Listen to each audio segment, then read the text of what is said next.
in here this day before Her Ladyship, the Chief Justice of the Cayman Islands, the Honorable Justice Ramsey Hale, the Honorable Justice Williams, the Honorable Justice Richards, KC, the Honorable Justice Carter, the Honorable Justice Asif, KC. Draw nigh and give their attendance, and they shall be heard. Oyez, oyez, oyez, God save the King. Thank you. Before we sit, I would invite Pastor Banks to say a prayer. Let us pray. Almighty God and Heavenly Father, it is with deep gratitude that we gather once more for the annual opening of our Grand Court. We thank you for a heritage where the rule of law is respected and where laws govern the actions of both the great and the small, the privileged and the less privileged. We thank you for the Chief Justice, the judges of the Grand Court, all officers of the court, as well as the attorneys who stand at the bar. We pray that all may seek your guidance as they carry out their duties. Enable all to so conduct themselves that this court will be a reflection of the wisdom, mercy, justice, and love that characterizes the courts of heaven. Grant that through your presence, divine wisdom and guidance may be imparted in order that we may enjoy the fruit of impartial hearings and merciful verdicts. We ask that you bless these Cayman Islands and bless those whom you have lent to us to guide our path with reason, justice, love, and mercy as we aspire to see your will done here on earth as it is done in heaven. These mercies we pray in the name of our Lord and Savior Jesus Christ, who taught us to pray, Our Father, which art in heaven, hallowed be thy name. Thy kingdom come, thy will be done on earth as it is in heaven. Give us this day our daily bread, and forgive us our trespasses, as we forgive those who trespass against us. And lead us not into temptation, but deliver us from evil. For thine is the kingdom, the power, and the glory forever. Amen. Thank you.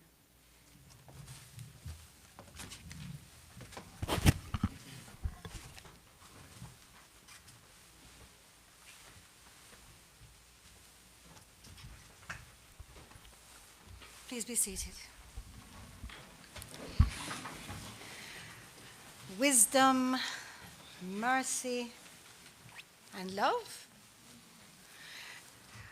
Pastor Alson, I sincerely hope you're correct about how we approach the disposition of the matters that come before the court. I agree with you. I think we do temper justice with mercy, and I think we do it also with love, particularly in the treatment courts, where we try to restore persons who are mentally ill, disordered, or addicted to drugs, try to restore them to themselves and to their community. Thank you very much for that. May I say a very good morning to all and tell you how very pleased I am to be joined today by my brothers and sisters in the judiciary, as well as our colleagues in the magistracy, who join me in extending a warm welcome to all of you and to Her Excellency the Governor, Mrs. Jane Owen, other members of the executive, including, I was going to say the Honorable Premier, the Honorable Deputy Premier, Mr. Kenneth Bryan, other honorable members of Cabinet, Auntie Heather, Auntie Barbara. When I do this, people think they're older than me. That's actually the affectionate terms by which my children know those two. To the Deputy Governor, Mr. Franz Manderson, a special friend to the courts and somebody whose phone I'm always blowing up, Chief Officer Gloria McField Nixon, I think the Auditor General, other members of the Cayman Islands Legislature, I bid you welcome, including the Honorable Leader of the Opposition, and that has changed. Welcome, Mr. Hugh, other elected members of the Parliament, and if I've forgotten anybody, I rely on the Honorable Attorney General to establish protocol. As I said, it's good to be back with you this morning for another opening of the legal year. Where's the Speaker? Honorable Speaker of the House, I don't have to rely on you, Mr. Attorney. my sister is up to date. It's good to be back with you for another opening of the legal year. Can I say it's an exceptionally full house. Welcome to all of those who are sat in the defendant's dock.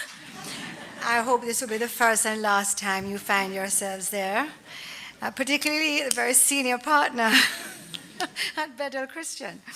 It's always good to have this occasion because it's one of the few calendar events of the judiciaries which is attended by all three branches of government. I also fail to acknowledge Deputy Commissioner? Assistant Commissioner Rob, who this morning assisted me on the parade. He has just joined us from a 31-year career in the London Police Force, and we're very glad to have him. West Bay, look out. And don't... I knew I was going to get myself in trouble right at the beginning. I take it back.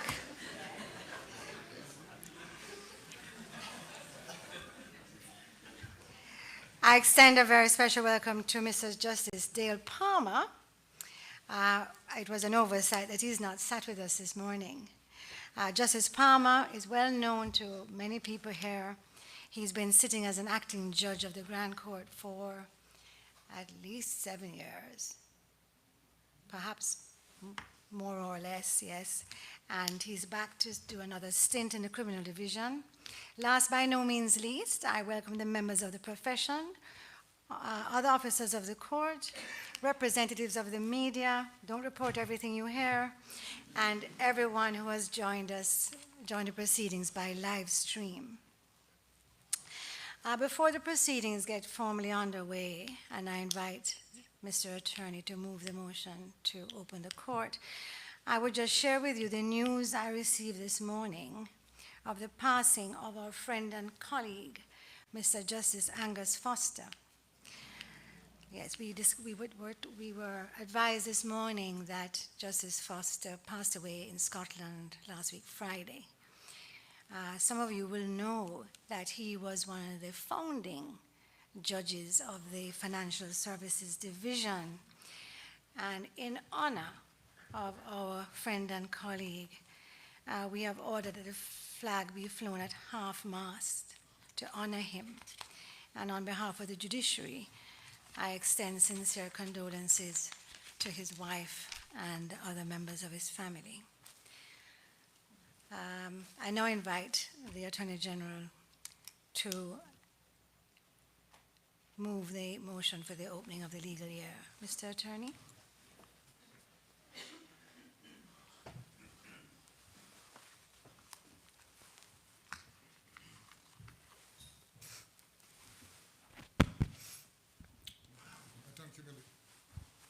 I thank you, Malady. Nope. Yes? Thank you.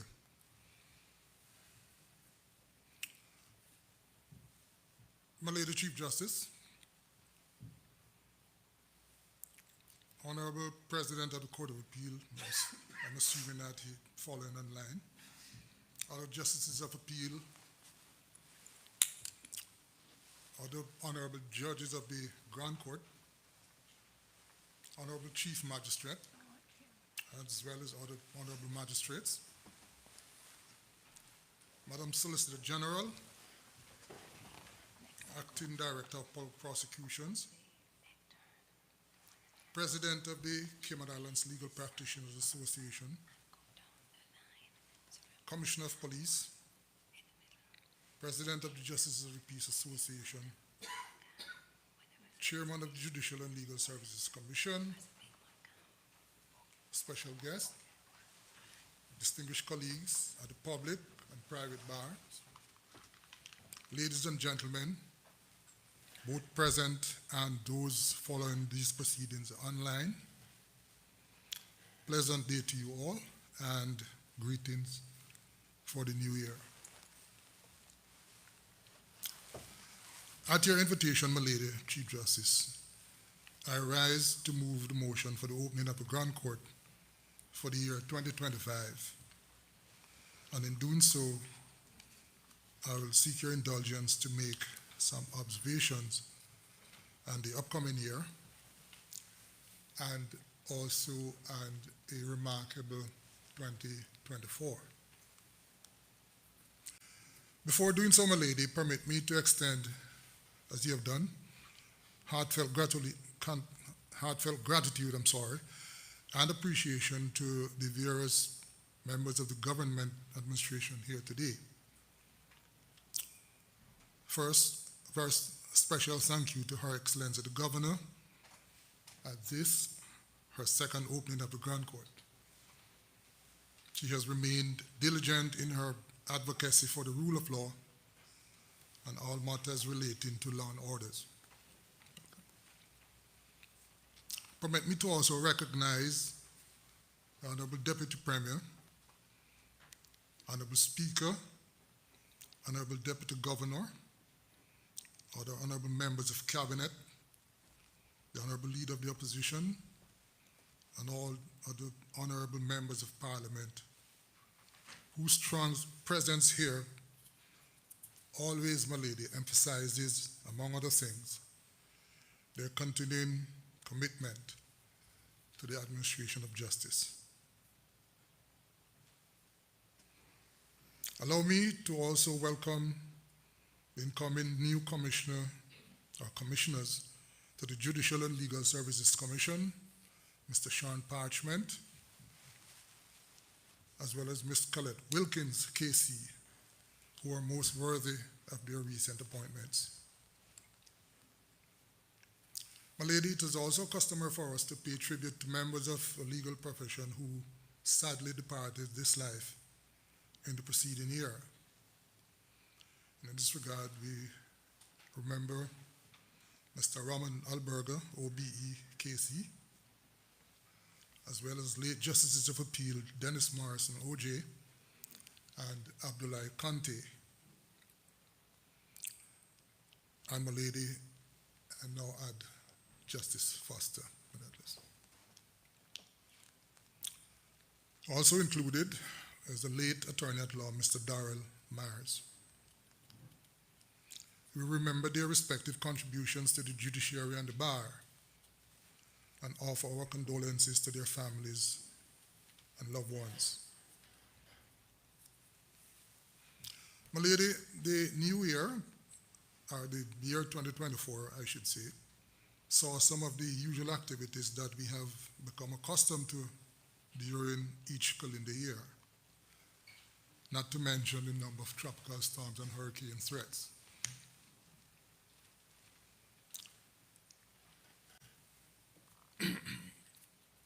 My lady, if I might turn my attention to matters of Financial Action Task Force, the following came as removal from the list of countries under increased monitoring. Portfolio of Legal Affairs turns its attention to the preparation for the FATF fifth round mutual evaluation, which will commence in 2026. This preparation includes 2 retreats focused on lessons learned during the 4th round mutual evaluation exercise, as well as a comprehensive gap analysis against the 5th round methodology, and the development of targeted action plans to ensure that our jurisdiction is ready for the next round of evaluation. I extend my gratitude to our Solicitor General and the Anti-Money Laundering Unit for coordinating these activities. Additionally, my lady, the Anti-Money Laundering Unit is coordinating a review and update of the AML legislation and policies to ensure alignment with the latest FATF standards. And in this regard, we will also be soon recruiting an anti-money laundering national coordinator to support those initiatives. My lady, in recognition of the Cayman Islands' hard work and stellar leadership, the jurisdiction was invited to be a guest at the FATF with a seat at the table, serving, to use the President's word, as a lighthouse for the region. And so in November 2024, the Cayman Islands was appointed as a guest member of the FATF for 1 year under its new regional bodies, Guest Initiative. This program, my lady, allows selected countries from underrepresented regions to participate in FATF meetings and working groups, thereby enhancing their engagement in global financial security discussions. The notable recognition of the Cayman Islands underscores our continuing commitment to maintaining high standards and supporting our regional partners in their compliance efforts as well. My lady, concerning the matter of preparations for the fifth round, one issue of particular importance is the evolving requirement by way of the FATF recommendations 24 and 25, which stipulate that countries should ensure that competent authorities have timely access to adequate, accurate, and up-to-date beneficial ownership information of the real persons who own or control certain corporate entities and arrangements. And owning and control, I think, usually hovers around those who have 25% ownership and majority voting rights. Such information includes name, current address, date of birth, current government-issued ID such as a passport or driver's license. This, my lady, has given rise to a real tension between the requirement to prevent money laundering and financing of terrorism on the one hand, and the constitutionally protected right to privacy and right to data protection on the other hand. In summary, lady, the fourth European Union Money Laundering Directive, published in 2015, required member states of the Union to establish central registers containing details of those natural persons who are, as I said, the ultimate beneficial owners of these entities. The fourth Money Laundering Directive, however, was restrictive and only allowed members of the general public to access the beneficial ownership information if they could demonstrate a legitimate interest in the information sought. However, my lady, the fifth EU Money Laundering Directive, issued in January 2020, among other things, removed the legitimate interest requirement and effectively allow any member of the public to access the information with no need to provide any reason or having to show any legitimate interest. Effectively flung the door open. But in November 2022, the Court of Justice of the European Union, in the case of WM and Sovim versus Luxembourg Business Registers, ruled that the removal of the legitimate interest test and the unrestricted access to beneficial ownership information constituted a breach of certain rights under the EU Charter. That is, my lady, rights such as respect to private life, as well as protection of personal data. Accordingly, as a result of the Court of Justice's ruling, some EU member states reverted to allowing access to beneficial ownership information only to those members of the general public who can demonstrate a legitimate interest in seeking the information.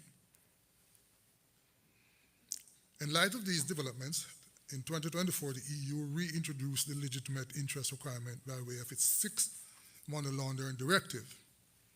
At least, my lady, some member states have now done so.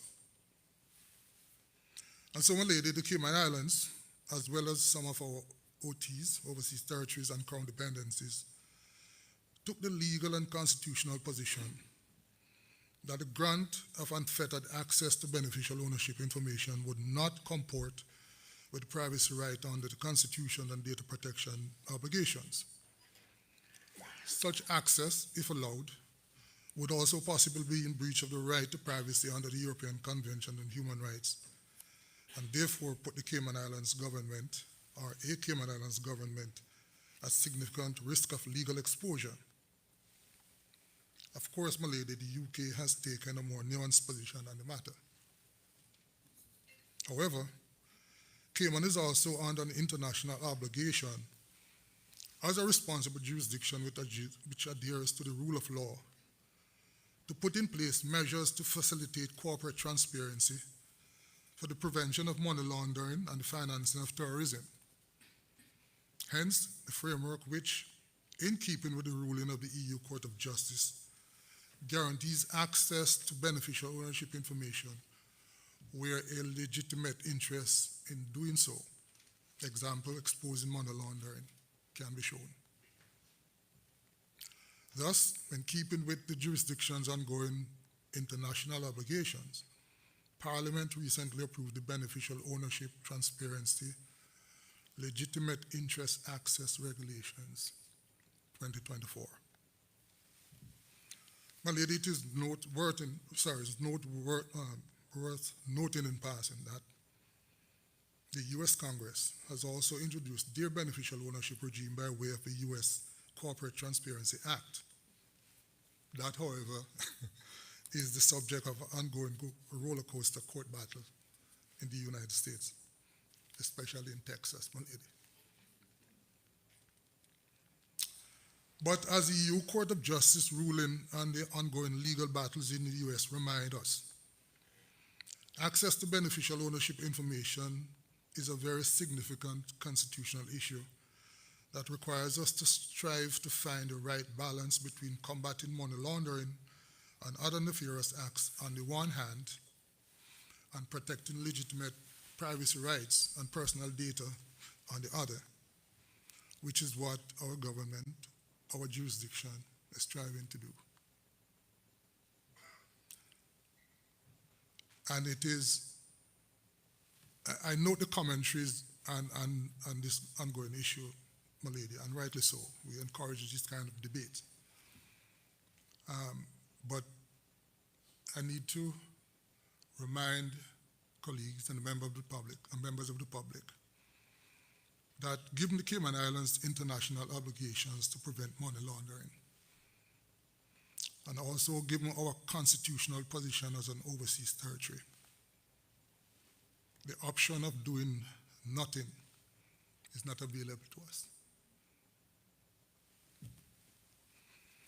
Indeed, countries such as Jersey and I think Montserrat have gone the other way with full open public register. And the debate continues, my lady. Moving on, my lady.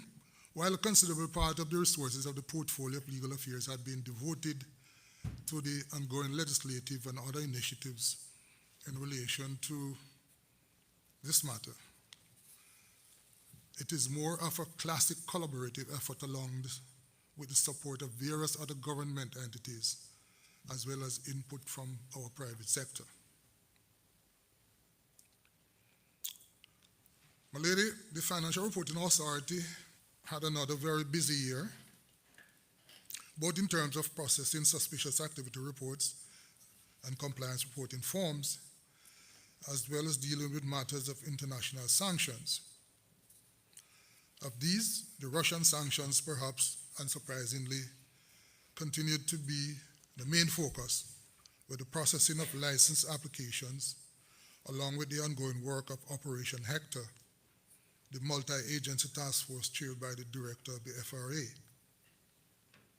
Of note, the Cayman Islands hosted the first Russian sanctions tabletop exercise in conjunction with the Foreign Commonwealth and Development Office, and as well as professional consultants, to work through real-life sanctions scenarios that the jurisdiction could face. I want to say special thanks to Her Excellency the Governor, our Honorable Premier, Deputy Governor, all members of Cabinet and our Parliament for their continued resolute support, including financial support, in preparation for the ongoing FATF initiatives. My thanks also to past administrations for their support. My lady, united strength and dedication will enable the jurisdiction to be well prepared for the FATF fifth round mutual evaluation. Moving on, my lady, it is with much delight that I offer congratulations to a few of our commendable government employees and their recent appointments, starting with our new Assistant Commissioner of Police, Mr. Robert Atkin, MBE, who comes to us with over 31 years of policing. We wish Commissioner Walton and the RCIPS all the very best in their strides to protect our society. Congratulations also to Mr. Kevin Walton as the new Senior Deputy Director of Customs and Border Control. Mr. Walton brings a wealth of experience and proven track record of excellence to this senior role. We are confident, my lady, that he will provide exceptional assistance to the new Director of CBC, Mr. Bruce Smith. My lady, in the case of the Legal Services Council, as you are aware, under your chairmanship, we have just about completed the transition from the Cayman Attorneys Regulatory Authority, CARA, to the Legal Services Supervisory Authority, LISA. We are now in the phase of recruiting for the post of the head of LISA, and the hope is for a full rollout of the legal services regime by the end of the first quarter of 2025. In the same vein, we say thanks to the former head of CARA, Ms. Claire Guile, for her stellar service. My lady, as always, our Grand Court and Insolvency Rules Committee continue to meet on regular intervals, keep under review the recent rules, and as opposite, persist with the revision for greater procedural efficiency. Again, our thanks to you, my lady, as well as to Justice Siegel and all members of both committees. Let me also welcome Ms. Shelley White as a member of the Grand Court Rules Committee, and Mr. Nick Herod as member of the Insolvency Rules Committee, both of whom I gather might well be present with us today, my lady. We acknowledge them. And I want to extend our thanks to Ms. Colette Wilkins, KC, for her service as a former member of the Grand Court Rules Committee. My lady, and this matter, we are aware that our dear colleague, Mr. McKee, Mr. Cullen, has given up his role, if I might put it that way, on the Insolvency Rules Committee. But happily for us, my lady, he has decided to continue his stellar service with the Grand Court Rules Committee, and we want to thank him dearly. It is difficult to imagine a Grand Court Rules Committee without Colin. He is walking encyclopedia, and those who know the Grand Court or have to use the Grand Court rules can easily recognize its fingerprints all over them. Thank you, Colin. And before moving on, my lady, allow me to quickly say congratulations to a member of our Judicial and Legal Services Commission, the Right Honorable Dame Janice Pereira, DBE, on her recent appointment as a member of the UK Judicial Committee of the Privy Council, which is the final appellate court for the Cayman Islands. We wish Dame Pereira well.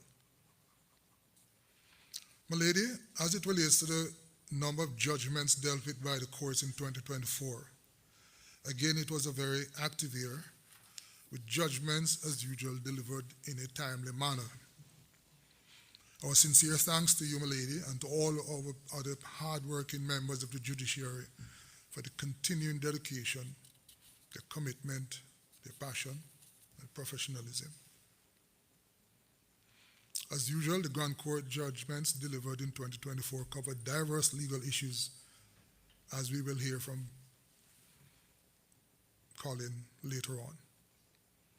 The summer courts continue to be extremely busy, of course, dealing with the myriad of matters ventilated before them on a daily basis. Thanks to the Honorable Chief Magistrate and all magistrates for their continuing hard work. My lady, as it relates to legislation, the legislative drafting department of the chambers was kept very busy churning out numerous pieces of primary and secondary legislation covering a range of subjects, including misuse of drugs, children, adoption, maintenance, traffic and public transport, older persons, and financial services. And as I mentioned earlier, the jurisdiction has made quite a bit of progress with the beneficial ownership legislative framework with the promulgation of enhanced beneficial ownership primary and secondary legislation. My lady, one significant highlight of the recent amendments to the Children Act is the introduction of Section 16, a new Section 16, of a power of the court to grant an order referred to as a Shemaiah Grant Order, under which a person convicted for causing the death of a parent of a child by, for example, drunken driving, that person may be ordered to make payments for the maintenance and upbringing of the child until he or she attains a certain age. My lady, it is hoped that this initiative, along with others, will serve to deter indifferent driving and fatalities on our roadways. Of note also, our legislators have also been able to reform the Firearms Act to further streamline the powers of the Coast Guard and address issues such as ghost guns and the required customs declarations for firearms and other items from persons seeking to enter these islands. Of course, the legislation also enhances the sentencing powers of the Grand Court, especially as it relates to the mandatory minimum sentence framework. Sincere thanks to First Legislative Counsel Ms. Cheryl Neblett and the diligent team of drafters. They have managed, my lady, to deliver under great pressure. The Law Reform Commission continued their work on some major initiatives, which included publishing the final report on Part 2 of the Penal Code Review. And in 2025, the Commission will be publishing final reports on adverse possession of property and its review of the Settled Land Act. Thanks as always to Chairman of the Commission, Mr. Hector Robinson Casey, the Commissioners, as well as Director Mr. Jose Griffith, and the staff of the Commission. The Law Revision Department diligently continued its annual revision exercise while ensuring easy access, my lady, to legislation in the islands via the legislation.gov website and the regular training sessions. Thanks to Dr. Camille Stoll-Davy and Ms. Karen Wade, our 2025 revisions are forthcoming. My lady, we are happy to announce that we moved the admission of two very young Caymanian attorneys, namely Ms. Felicia Cana and Ms. Colleen Cummins, last year, both of whom have since taken up position in the public service within the portfolio of legal affairs and the office of the Director of Public Prosecution, respectively, where they undertook their articles of clerkship. And we're looking forward, my lady, to moving some more admissions in 2025. My thanks as always to the Director, Mr. Mitchell Davies, and the entire staff of the Truman Bodden Law School, as well as to the Legal Advisory Council under your lady's chairmanship. As you're aware, my lady, the Truman Bodden Law School once again had some excellent results for 24-25 academic year. These were recognized during the August 2024 graduation ceremony for students, both full and part-time, on the LLB and on the LLM degree program, as well as the professional practice course. Again, the law school recorded a number of first-class honors on the various degree programs, as well as distinction on the professional practice course. The school, my lady, was also able to settle into its new premises at Artemis House last year, my lady.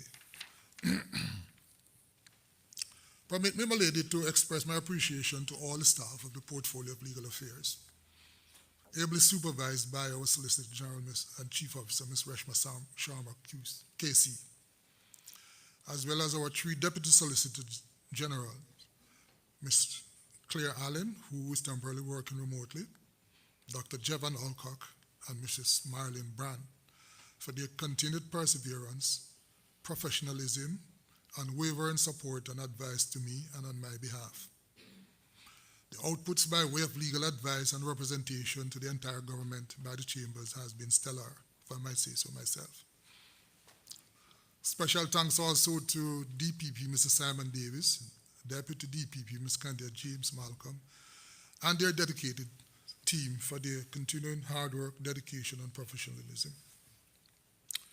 My lady, thanks to Commissioner Walton and the members of the RCIPS for their extra vigilance over the holiday seasons. They worked tirelessly to try to stem, among other things, the atrocious behaviors plaguing our roadways. And before closing, my lady, allow me to publicly say thanks and bid farewell to a foundation staff member of the court, Ms. Yasmini Banks, who has served close to 40 years in various capacities, including personal assistant to various chief justices. She was an extremely reliable and experienced officer, and always courteous, charming, and exceptionally helpful.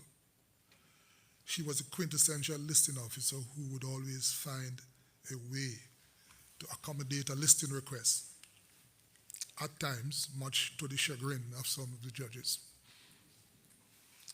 We wish her a happy retirement, long life, and good health. My lady, I got late news also of the retirement of Mrs. Susan Bothwell, who I understand is transitioned away from the public service. I refuse to think that we've seen the last of her. She still has a lot to offer. But suffice it to say, my lady, that I'm hoping that at some stage we'll have another opportunity to bid her proper farewell and perhaps welcome back. But thanks to her for her dedication and her professionalism and her service. She was a member of my chambers for a long time, very invaluable member. And I'm conscious, I'm hoping, I'm confident that I'll be able to lure her back at some stage.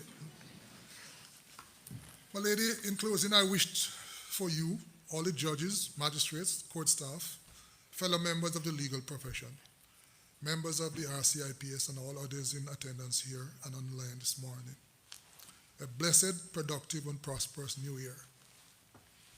I would also like to take this opportunity to call upon all stakeholders, my lady, to continue to be steadfast and unified in our support of the judiciary, the administration of justice, and the rule of law.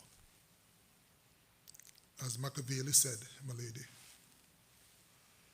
where the willingness is great, the difficulties cannot be great. If it may please you, my lord, my lady, I so move that the Grand Court be declared open for the year 2025. I thank you. Thank you. Thank you very much, Mr. Attorney. I congratulate you and all of those who have worked with you. A moment, please.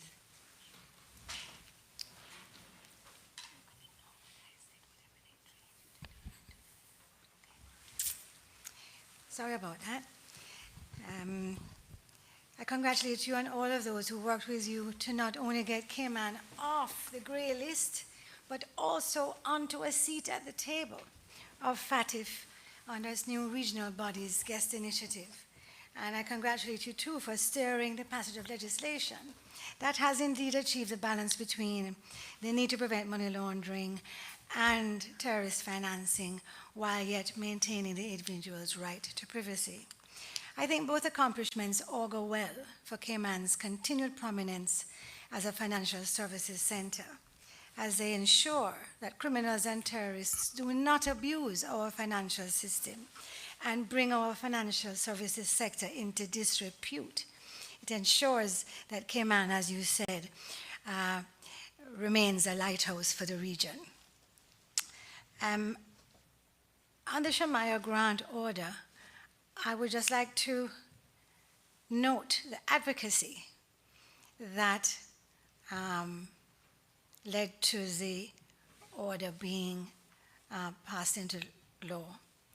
And I know that one of our court staff was very prominent in the push to hold an offender responsible for taking the life of a father. In its purest form, the Shemaiah Grant Order is a form of restorative justice. In other jurisdictions, some you might call them indigenous, certainly in New Zealand, where you offend, and through your offending you rob a family of its father, then the entire responsibility of that man's family falls on you. They're not so concerned about putting you in prison as they are concerned that you should restore the family that you have destroyed. And so the Shemaiah Grant Order is in the highest tradition of restorative justice, and I'm very pleased that it has passed into law. I would thank you for remembering our colleagues at the bench and the bar who have left us. I will not say much more about that, except that we also express our condolences to their families on their loss, except despite the time being against me, if I could just be indulged to say a few words about Mr. Justice Dennis Morrison. He retired in 2022 because of ill health. And because of those circumstances, we were not able to say farewell at a special sitting of the Court of Appeal, where his contribution to Cayman, which was awesome, would have been extolled and remembered. And so I would just take this opportunity to pay a brief tribute to him. I don't often speak on a personal level, but this is Dennis. And I can say that it's a loss I feel very keenly. In common with hundreds of lawyers who passed through the doors of the Norma Manley Law School, including you, I believe, Mr. Attorney, I did the law of evidence with Mr. Justice Morrison in my first year. I remember sitting in a nosebleed section of the lecture hall. Because, you know, bad picnic always sit at the back. Things have changed. And despite how far I was from the stage, I could hear every word spoken by a man whose oratorial skills in court, and indeed on the stage, because not many know that he used to have an acting career, his skills are legendary. I listened mesmerized as he paced along the stage, speaking without notes and illuminating the law with anecdotes from his practice. He gave us a rare insight into the courtroom and into the man whose sense of humor shone throughout his lectures. It's a tremendous loss, as others have noted in their many tributes paid to him since his passing. He had the ability as a lecturer to make complex matters simple. And I know he made a lasting impression on generations of young lawyers, me included, although I'm not so young anymore. He taught at Norman Manley for 44 years, which is longer than many in this courtroom have even been alive. That's an extraordinary accomplishment. In addition to which, he was an exceptional advocate and jurist.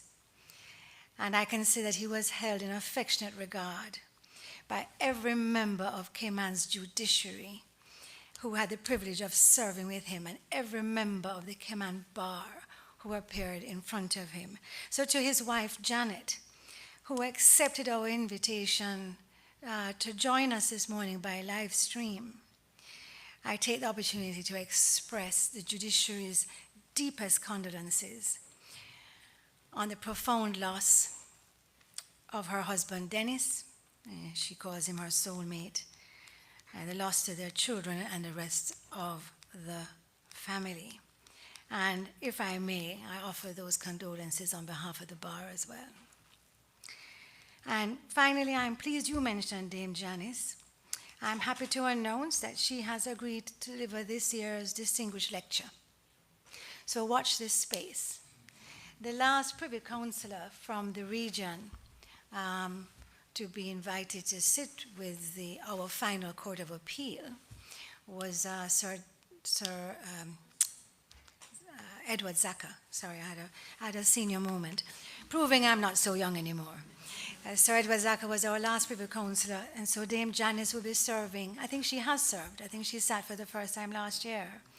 So she is serving on the Privy Council in the best tradition of the Caribbean judiciary. We're very glad to be having her this year, and we will let you know when. Now, I wonder if I could invite Mr. Wainwright, I believe, to second the motion for the opening of the court on behalf of the Director of Public Prosecutions.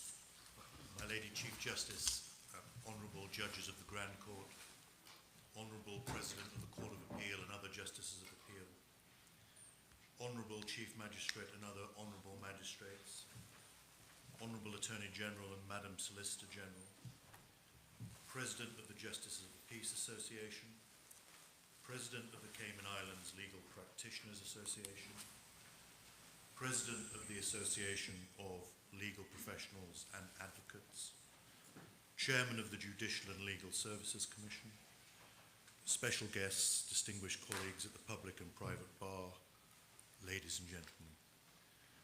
My Lady, Simon Davis, the Director of Public Prosecutions, is in Vienna. He attends a Financial Action Task Force joint experts meeting on behalf of the Cayman Islands. And my Lady, he sends his apologies for his absence, and I address the court on his behalf. My Lady, I second the motion of the Honourable Attorney General for the opening of the Grand Court, and I'm grateful to my Lady for the opportunity to address the court, and in particular to mention highlights of 2024 as far as the Office of the Director of Public Prosecutions is concerned, aspirations for the office for 2025, projects and plans to be executed, and also to comment on any initiatives to streamline the relationship between the office and other stakeholders. Before I do so, my Lady, may I echo the words of the Honourable Attorney General. In particular, he has thanked and congratulated a number of individuals, and my Lady, I adopt his comments. Might I also echo the words of the Honourable Attorney General in sending his condolences to those who we have sadly lost recently. My Lady, 2024 was another busy year for the Office of the ODPP. It received over 2,300 requests for charging decisions to be made. Over 130 indictments were lodged with the Grand Court. Over 2,500 charges were filed by the office with the Summary Court. Notable cases prosecuted successfully by the office, my Lady, include Operation Canada. 4 defendants were convicted and sentenced to various terms of imprisonment for their part in what was described as an insider job burglary of the Royal Bank of Canada committed in 2016. This was a lengthy and difficult trial. A defendant was convicted and sentenced to 9 years imprisonment for possession of an unlicensed firearm, namely a ghost gun. I think I better move that slightly, my Lady, with some feedback. My Lady, a defendant accused of killing 2 persons and injuring a third in a deadly shooting outside the Globe Bar, Georgetown, in 2021, was found guilty of 2 counts of murder, 1 of attempted murder, and 1 of possession of an unlicensed firearm. He awaits sentence. 2 defendants were convicted and sentenced to 11 and 10 years imprisonment respectively for manslaughter arising out of an incident at an illegal gambling den. 2 defendants, describing themselves as citizens of the world, were convicted and sentenced to 4 years for smuggling into the Cayman Islands 2 Ethiopians. 1 defendant was convicted and sentenced to 23 years imprisonment for the manslaughter of another man. My Lady, that offence arose over a $175 debt. That offence was committed in broad daylight on Shamrock Road in Bodden Town. My Lady, a female defendant was convicted and sentenced to 6 years and 6 months imprisonment for a series of fraudulent arrangements arising out of bogus real estate transactions. My Lady, turning then to the Cayman Islands Court of Appeal, if I may, a sentence of life imprisonment was upheld for a man convicted of aggravated burglary and robbery in a home invasion case involving multiple assailants and the use of a firearm. The conviction and subsequent sentence of 12 years imprisonment was upheld for a defendant convicted of robbing a gas station at gunpoint. Milady, the office continues to drive forward its mission and vision statements. The strong core values and realistic strategic approach continue to gain momentum. When considering our people, the team saw 3 Crown Councils sadly departing to pastures new, while 3 new Crown Council have joined our ranks. Our long-standing office runner also sadly departed to new employment in Cayman Brack. And Milady, we thank those who have left us for their hard work and commitment to the office.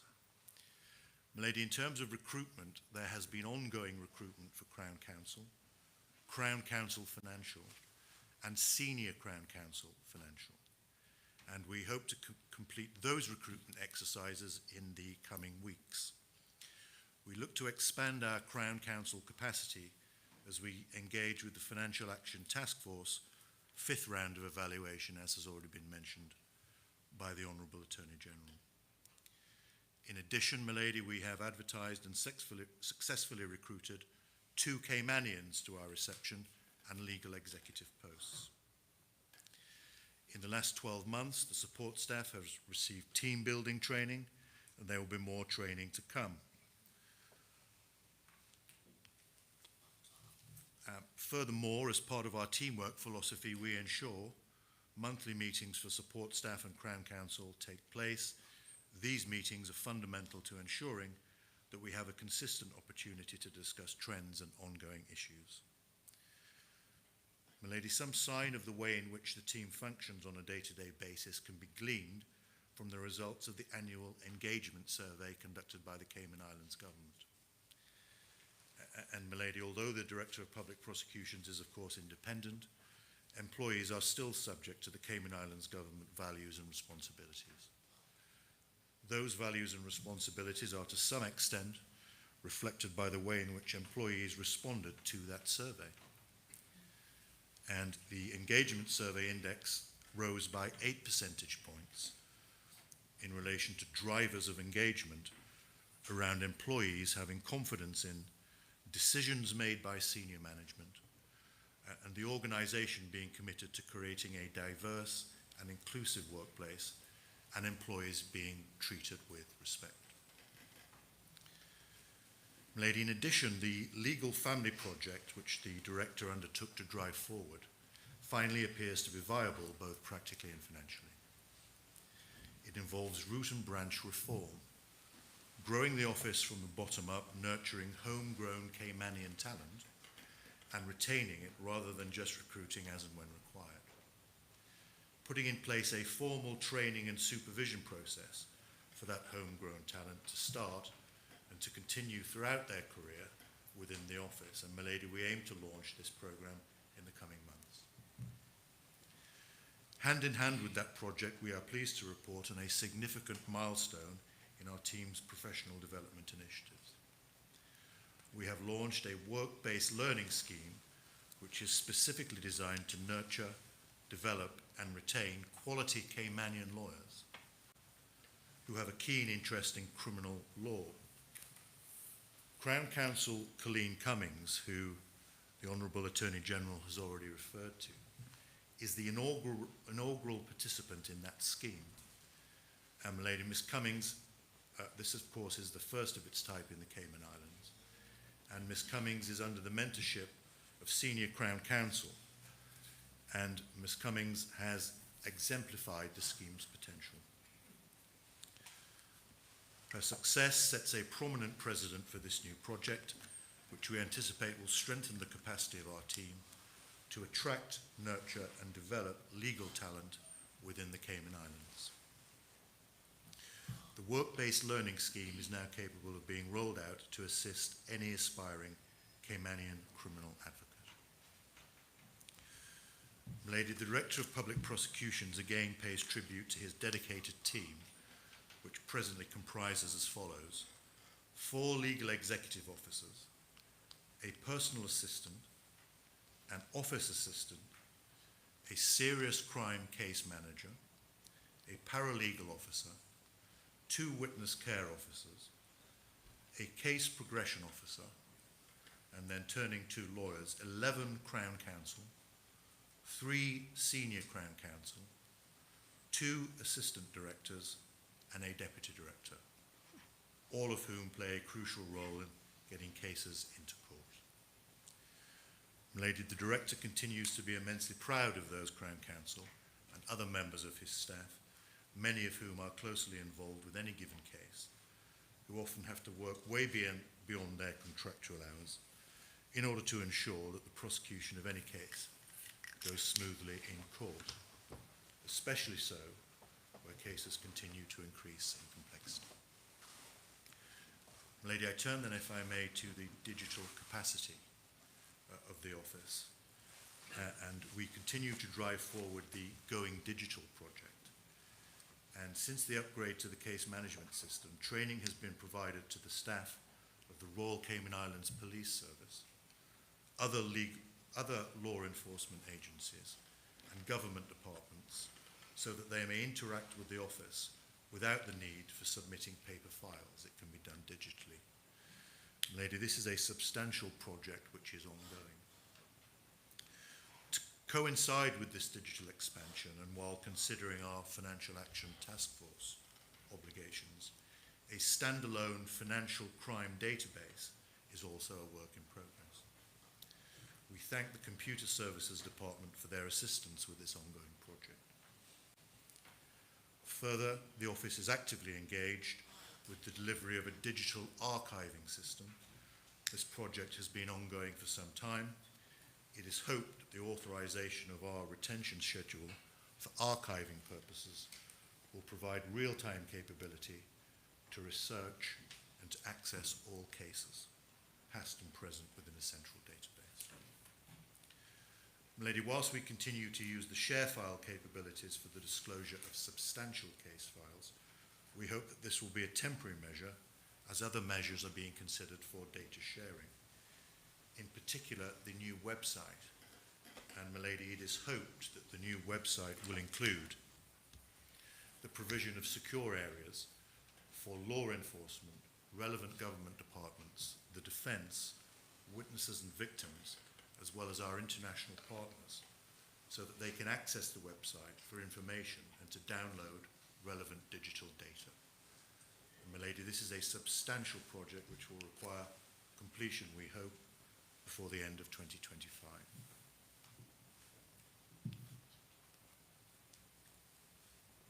Lady, turning then, if I may, to casework excellence. This aspect of our strategic approach, work is ongoing to ensure that all members of the team have access to training. Recent training has included the prosecution of sexual offences, confiscation, witnesses and victim care, bail and firearms. Over the next 6 months, it is anticipated that more detailed training will follow with regard to witnesses and victim care. This will involve consideration of a knowledge and skill-based framework to do with trauma-informed justice. If this is successful, we would hope to roll out this to other interested parties. Lady, consistent and relevant training is key to ensuring that all Crown Counsel are provided with the necessary tools to conduct their substantial caseload. In addition to the work-based learning scheme, we also have ongoing training for more junior members of the office in all aspects of the trial process. Might I turn then, Lady, to interaction with other stakeholders? The mission and vision statement of the office strives for strong relationships. The team looks forward to strengthening its relationships with key criminal justice system partners over the coming year. We have welcomed the establishment by your ladyship of a stakeholders forum at which bigger picture issues can be ventilated. And, Milady, we look forward to working with you to ensure that this project is a success. A memorandum of understanding for cases involving domestic violence has recently been signed. Following substantial discussion and input from 4 key stakeholders, namely the Court, the Office of the Director of Public Prosecutions, the Royal Cayman Islands Police Service and the Department for Community Rehabilitation. Lady, that memorandum of understanding initially came about in 2019, but had not been updated for some considerable time. It was a pleasure for the Office to work with other key stakeholders to ensure that the memorandum of understanding was revitalised, and only time will tell how it will be implemented.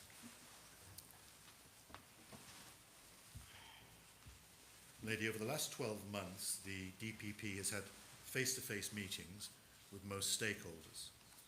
Those meetings have provided everyone with the opportunity to discuss best practice. In addition, and most importantly, they have enabled us to inform everyone of our progress in relation to the digital case system and how everyone can be part of this transformation. At a grassroots level, the Director of Public Prosecutions has made available the substantial knowledge and expertise of Dennis Walkington, the serious crime case manager, who I think sits in the dock. Fittingly. Appropriately sits in the dock. Milady, to train Royal Cayman Islands Police Service recruits, as well as staff of our other relevant agencies. His attention to detail and willingness to provide necessary tuition and guidance has been recognised by those whose employees he has monitored, or mentored, forgive me. In particular, his services have been recognised as, and I quote, a true benefit to the development of young Caymanians. The Office, Milady, has also been involved in the training of CID officers, Criminal Investigation Department with regard to various evidential topics, Cayman Islands Coast Guard recruits on the role of the Office of the Director of Public Prosecutions, as well as HSA, Health Services Authority staff, with regard to medical evidence, trauma-related cases, patients with mental health conditions, as well as Section 82 of the Traffic Act. Lady, in addition, members of the team have been involved in workshops to consider the Cayman Islands' compliance with the Lanzarote Convention, which of course is to do with child sexual abuse. Assistance to relevant Cayman Islands government departments with implementation of the Older Persons Bill and the Children Amendment Act, as well as potential amendment of the Criminal Procedure Code, in particular in relation to sections 158 and 159 and the treatment of persons with mental health conditions.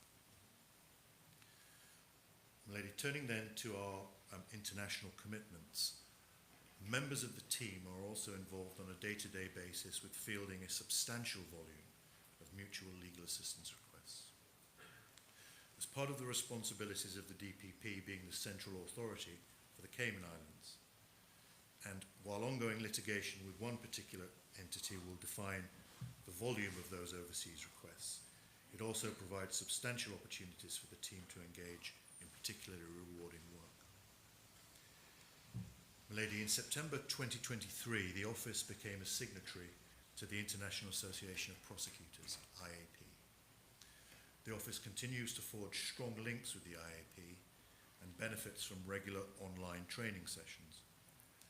In addition, 3 members of the team attended the IAP annual conference in Baku, Azerbaijan in September 2024, 2 of whom provided presentations to the conference on environmental crime and terrorist financing, respectively.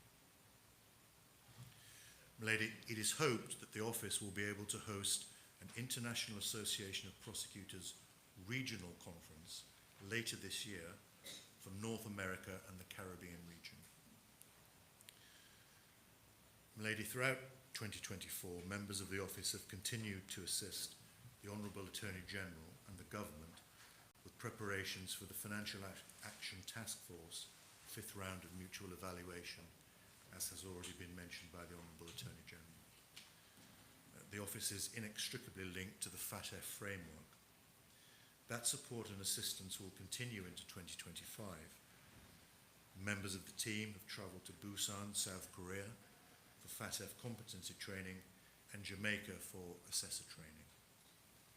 Most recently, Ms. Toyin Salako, Assistant Director, has been engaged as an assessor for IO7, Immediate Outcome 7, compliance for another Caribbean jurisdiction. 2 members of the team have also attended the Overseas Territories Counter-Financing of Terrorism Forum in June and October for FATF purposes. Milady, as indicated a few moments ago, the Director is currently in Vienna, Austria, where he is attending a Financial Action Task Force joint experts meeting with regard to terrorist financing. Ms. Toyin Salako, Assistant Director, attends a concurrent meeting to do with money laundering. Further, during 2024, members of the office have assisted the Honourable Attorney General with proposals relating to legislation involving, amongst other things, the Firearms Act, the Proceeds of Crime Act, the Traffic Amendment Act, and the Evidence Act. Milady, before closing, I wish to thank your court staff who assist daily with the smooth running of the court process for so many cases filed with the court by the Office of the Director of Public Prosecutions. Finally, Milady, I echo the words of the Honourable Attorney General in wishing a safe, prosperous and productive new year to your ladyship, all judges and magistrates, the court staff, fellow members of the legal profession and all those who attend today. Thank you, Milady, and may it please the court. Thank you, Mr. Wainwright. And I thank the Director for what is a submission that has covered much ground. I think your office has a lot to be proud of. You've had some extraordinary initiatives, and I congratulate you on all of them. I am most particularly interested, however, in your work-based learning scheme, which is designed to develop Caymanian lawyers with a keen interest in law. Although you hope to retain them, I hope that your office will prove fertile training ground for young criminal barristers who hope to establish a career at the private bar. Because the courts continue to face challenges in getting their work done because there remain so few practitioners relative to the number of cases before the court. So thank you for being the incubator for the next generation of criminal lawyers, both public and defense. Currently, when I listen to you list the number of lawyers currently in your office, it almost seems that there are more lawyers at the Crown than at the criminal bar at present. So I look forward to any initiative that could see the numbers of persons practicing on the other side being improved. Thank you very much for that. Thank you, sir. I want to call upon Mr. Barton, President of the Cayman Islands Legal Professional Association. Madam Clerk, could I see your running order? Because I'm quite sure I'm giving no speech today.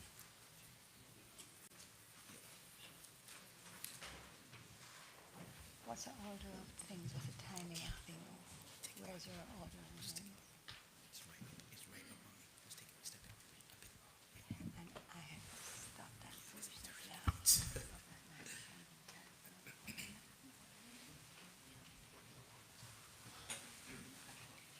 Thank you.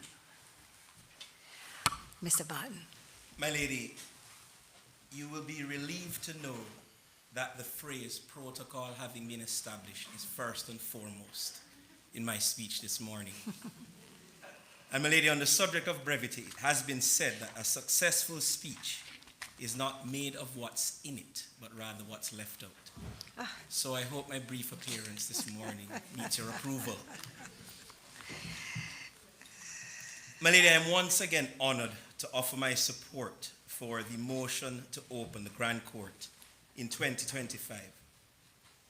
I'm also grateful for the opportunity to highlight SILPA's achievement for the past year and to share our plans.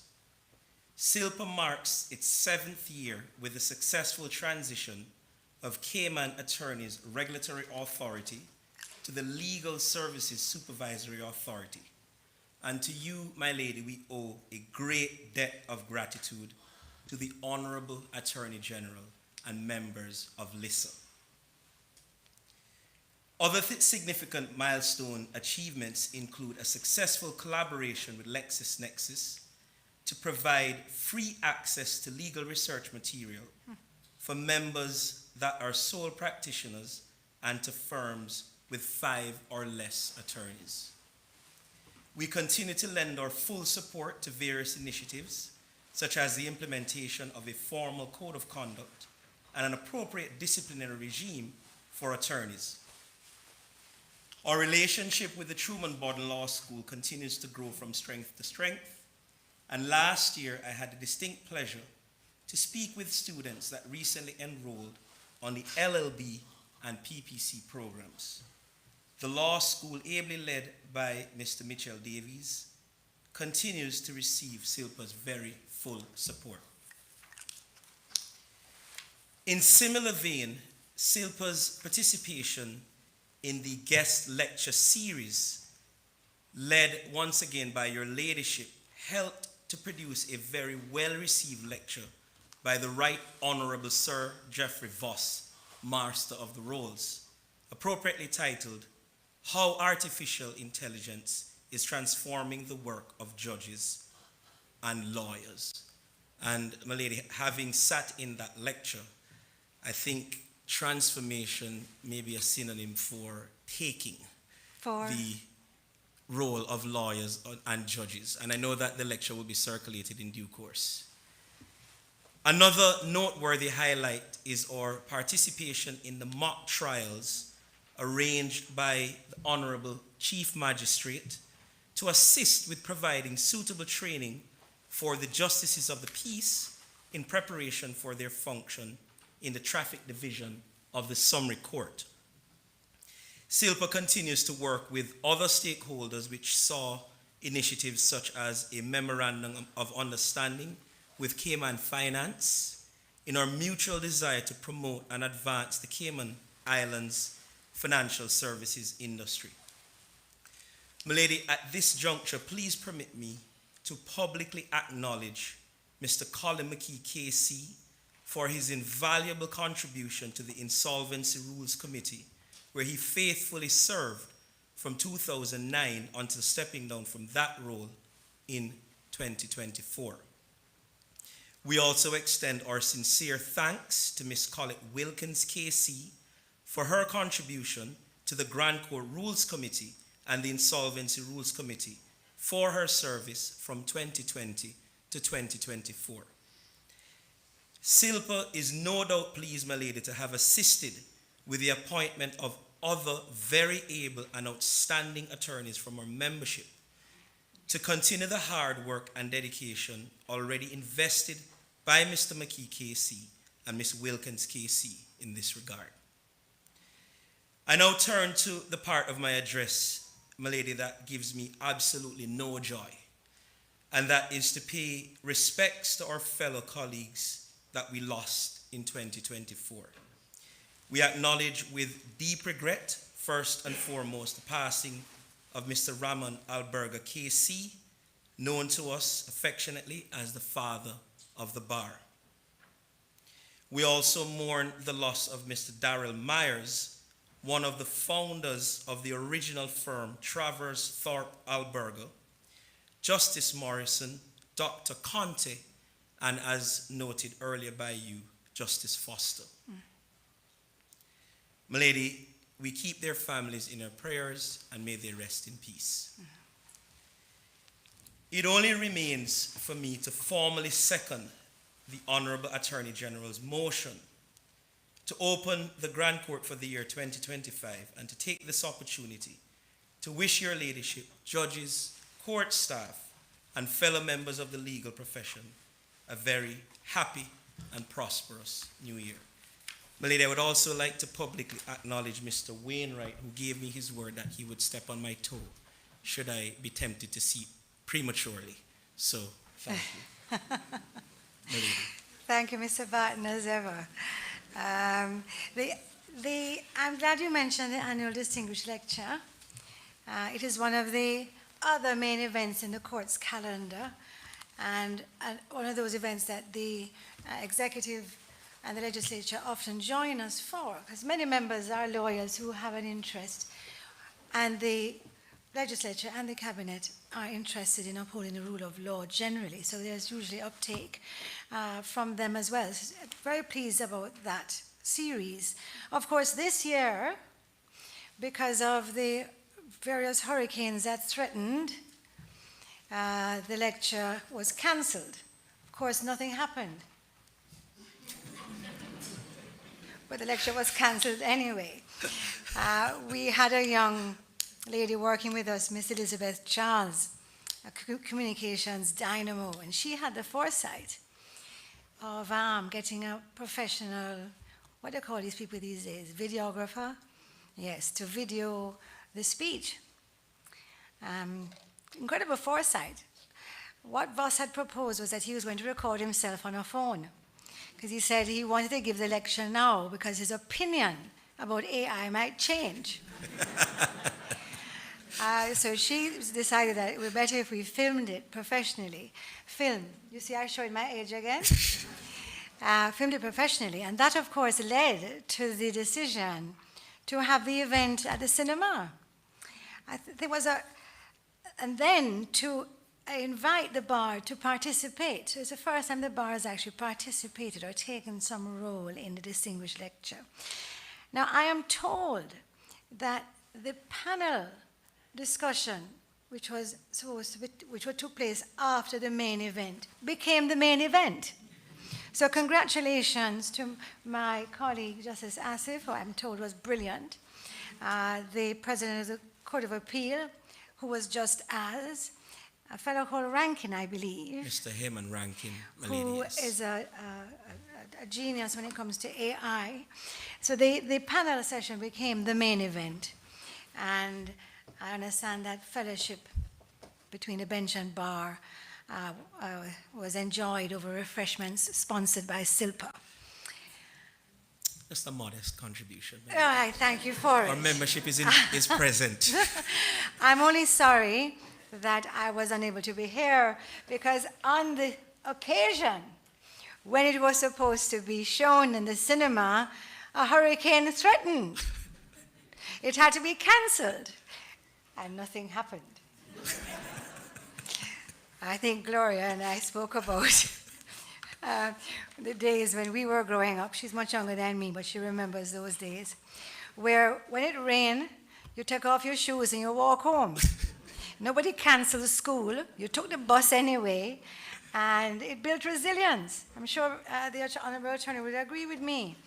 But I think, and I'm going to say this, and of course I'm always getting myself in trouble, but I think perhaps after Ivan, which was unexpectedly devastating, it flattened these islands. I mean, the images are still in my mind. I think we now err on the side of caution. But that caution did cause that event to be postponed twice, which led to my not being able to attend or enjoy it. I note that it is not yet on the website, and I am making eyes at my acting court administrator to ensure that as soon as we rise, the lecture is placed on the website for public viewing. So thank you very much. May it please you, my lady. All right, and that just leaves, and I shouldn't say just, that leaves Mr. McKee. And can I just say, Mr. McKee, before you start, that the Honorable Attorney General said, happily for us, you remain on the Grand Court Rules Committee. I will say this outright, happily for me. You have been a source of knowledge, and you have guided all of our Rules Committee meetings, and I hope you continue to serve on that committee until I demit office, at least. I invite you to make your comments, sir. If it may please my lady, protocol having been established, I am privileged to be able to support the motion to open the Grand Court for the year 2025 and to provide these brief remarks as consulting editor of the Cayman Islands Law Reports. We take this opportunity to look back and to look forward. Looking back, I reviewed the addresses presented last year. In your thoughtful remarks, you identified the shortcomings in the infrastructure of the court estate. I reflected upon the physical facilities needed by those who suffer from disabilities. In 2016, Parliament enacted the Disability Solomon-Webster Act. That act confirms the right of access to justice, including physical access to court facilities, to persons with disabilities, be they the judges, the court officers, the members of the jury, the witnesses, the attorneys, the parties, the clients, the press, and the members of the public. Much of the court estate predates the Solomon-Webster Act. Impediments to physical access for persons with disabilities to the court and court proceedings are manifold, which may operate to exclude them from participation. By way of example, disabled persons using wheelchairs. One only has to look around this courtroom and to recall our arrival today to see the challenges that a person in a wheelchair would face finding parking, to enter this courtroom, to sit with other jury members in the jury box, to be in the dock, to sit at the bar table. There are no public toilets which accommodate wheelchairs. For persons with significantly impaired hearing, hearing loops or other assistance devices or sign language interpreters may be essential. For persons with significantly impaired vision, it is essential to have individual screens or other facilities by which documents, diagrams, or videos may be presented. Looking forward, as and when improvements to the court estate are being planned, the application of the Solomon-Webster Act should mean that the rights and needs of persons with disabilities will be given closer consideration. No doubt the National Council for Persons with Disabilities, established by that Act, will provide important insight and input. I now move to my annual report regarding the delivery of judgments in 2024 by our senior courts. In the Grand Court, the Financial Services Division delivered 146, the Civil Division 41, the Criminal Division 40, the Family Division 7. In the Court of Appeal, 16 each in civil and criminal appeals. In the Privy Council, 5 civil judgments. Last year, someone observed to me that these figures might tend to suggest that the work of the courts is dominated by civil proceedings. That would not be a fair reflection. The judges sitting in the criminal division often sit with a jury, and because the juries are the finders of fact at trial, the judges do not deliver judgments on the merits. Also, many of their judgments on interlocutory matters, argued in the absence of a jury, must be withheld pending the conclusion of the trial, so as to ensure that jurors are not influenced by those judgments. Finally, these figures do not include the many judgments delivered by our magistrates, because it is the long-standing practice of the law reports to publish judgments of our senior courts only. That brings me to my annual report on the publication of the law reports. I am pleased to be able to report that much of the COVID-related backlog to which I have referred in previous years has now been cleared, and we have almost returned to the publishing schedule that existed prior to 2020. The second volume of 2023 has been submitted to the printers for printing, binding and dispatch, and thereafter for uploading on the judicial website. For the judgments delivered in the first half of 2024, the judgments have been selected, the headnotes have been written, the copy editors and proofreaders have largely completed their tasks, and work on the various indices, tables and cross-references will shortly begin. The selection for judgments for the second half of 2024 and the writing of headnotes for those judgments already selected are both underway.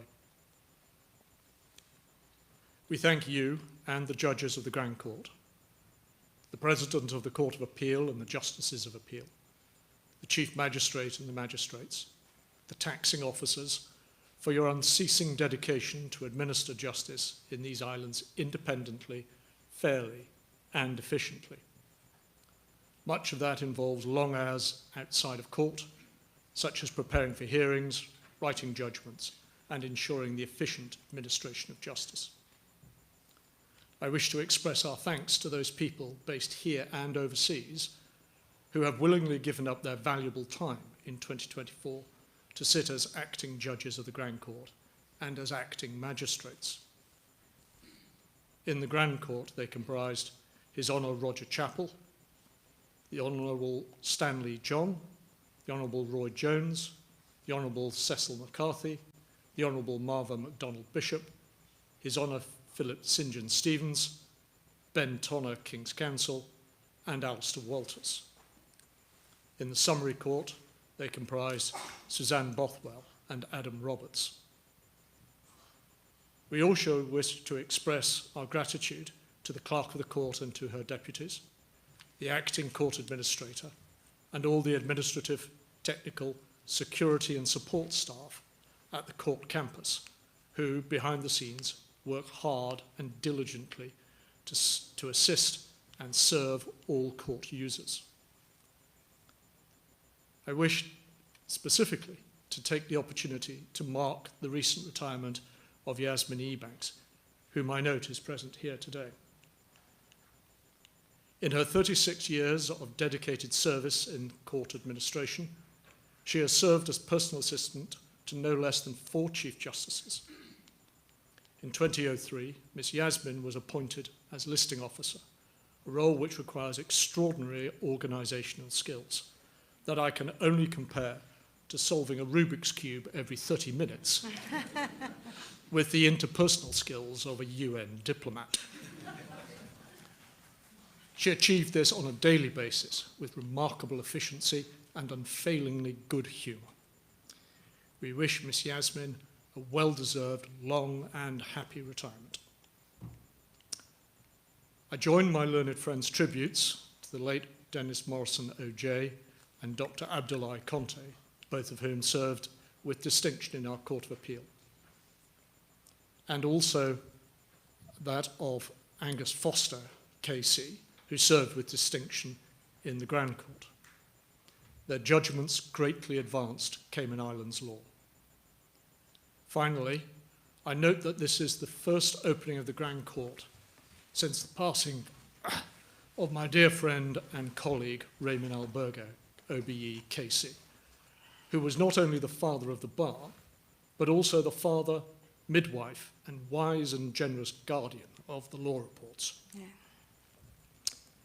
It therefore now only remains for me to wish a happy, healthy, and prosperous new year to you and all of our judges, magistrates, taxing officers, and clerks, to the entire administrative staff, to all members of the profession, and to the people of the Cayman Islands. I have the honour and privilege to support Mr. Attorney's motion this morning. Thank you, Mr. McKee. Thank you for reminding us that this is the first opening since Ramon Albergo passed, and for remembering him, among other things, as a visionary who established the Cayman Law Reports. His contribution to the development of our jurisprudence will never be forgotten. With respect to the acting judges, I would just remember that Her Honor Mrs. Kirstian Gunn was also an acting judge in 2024, sitting for the first time in the criminal division and still yet to have a jury trial, which we intend to correct as we, like the DPP, seek to develop our own capacity. And Ben Tunner, KC, I think I'm right in this, and you can tell me if I'm not, but I think young Tunner, as I used to call him, which no longer applies, might be the first local criminal Silk to sit as an acting judge. Is that right? I think it is. I think we've had local judges sit as acting judges in the FSD. We've just spoken about Angus Foster and Andrew Jones, who established the FSD. Charlie Quinn, in my recollection, used to sit in as acting magistrate and then was formally appointed to the bench, but I can't recall a member from the private bar coming up, serving, and going back to the bar, and we hope to see much more of old Tunner going forward. So I thank him for his service, and I thank you for paying tribute to all of the judges who have assisted us last year. Acting judges are important. Often, because we're a small jurisdiction, some of our judges or magistrates can't hear a particular matter. I must recuse for reasons of familiarity.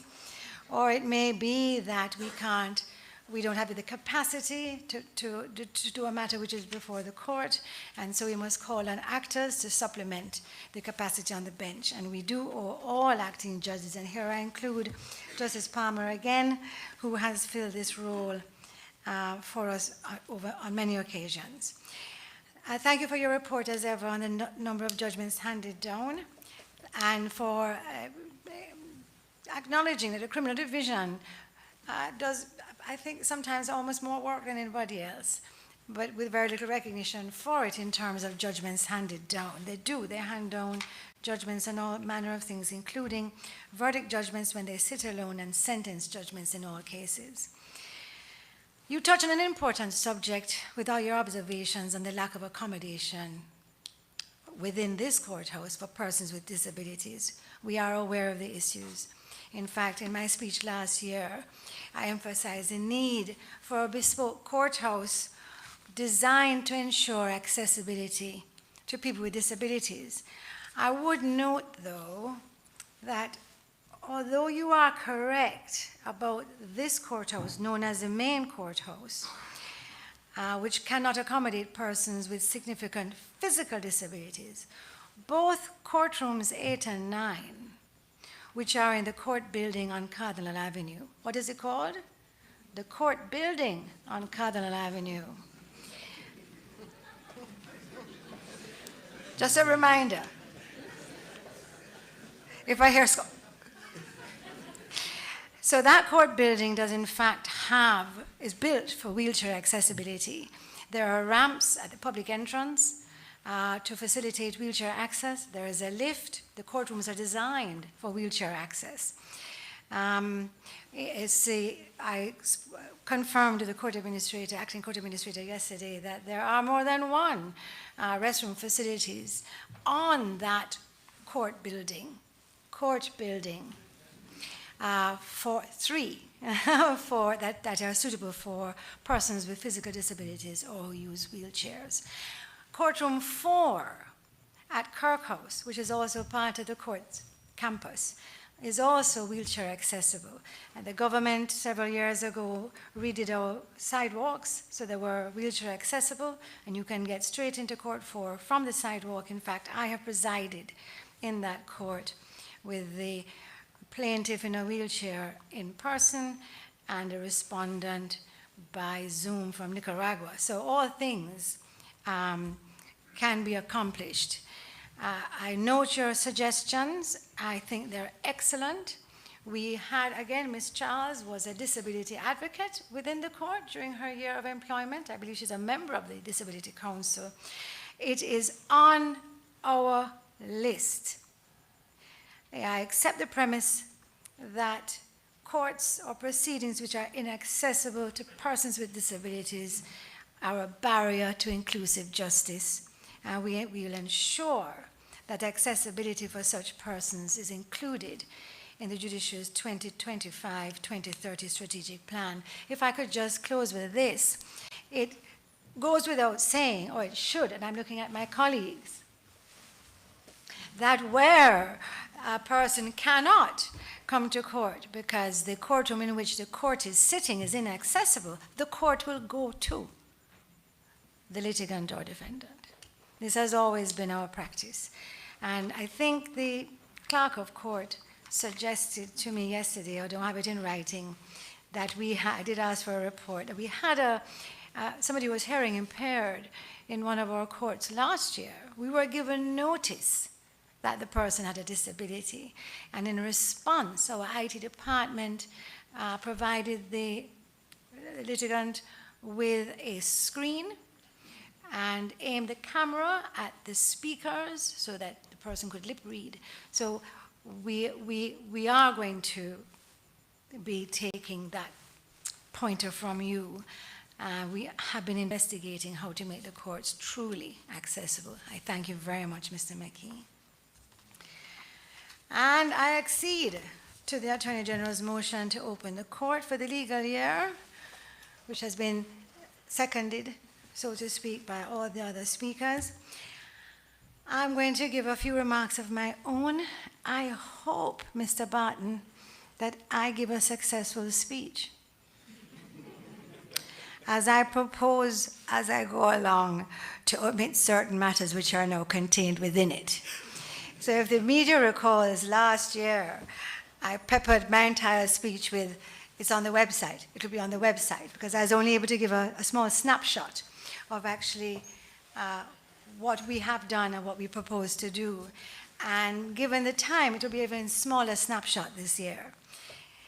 But despite the time limit, I am also going to start, or I'm going to start with farewells. I was asked why I start with farewells rather than with, what we've done and what we propose to do. And I'll say this, the courts run on people. It runs on people. It's a demanded organization. Even the corporations that come to these courts looking for justice, behind them are people. And so I start with my people.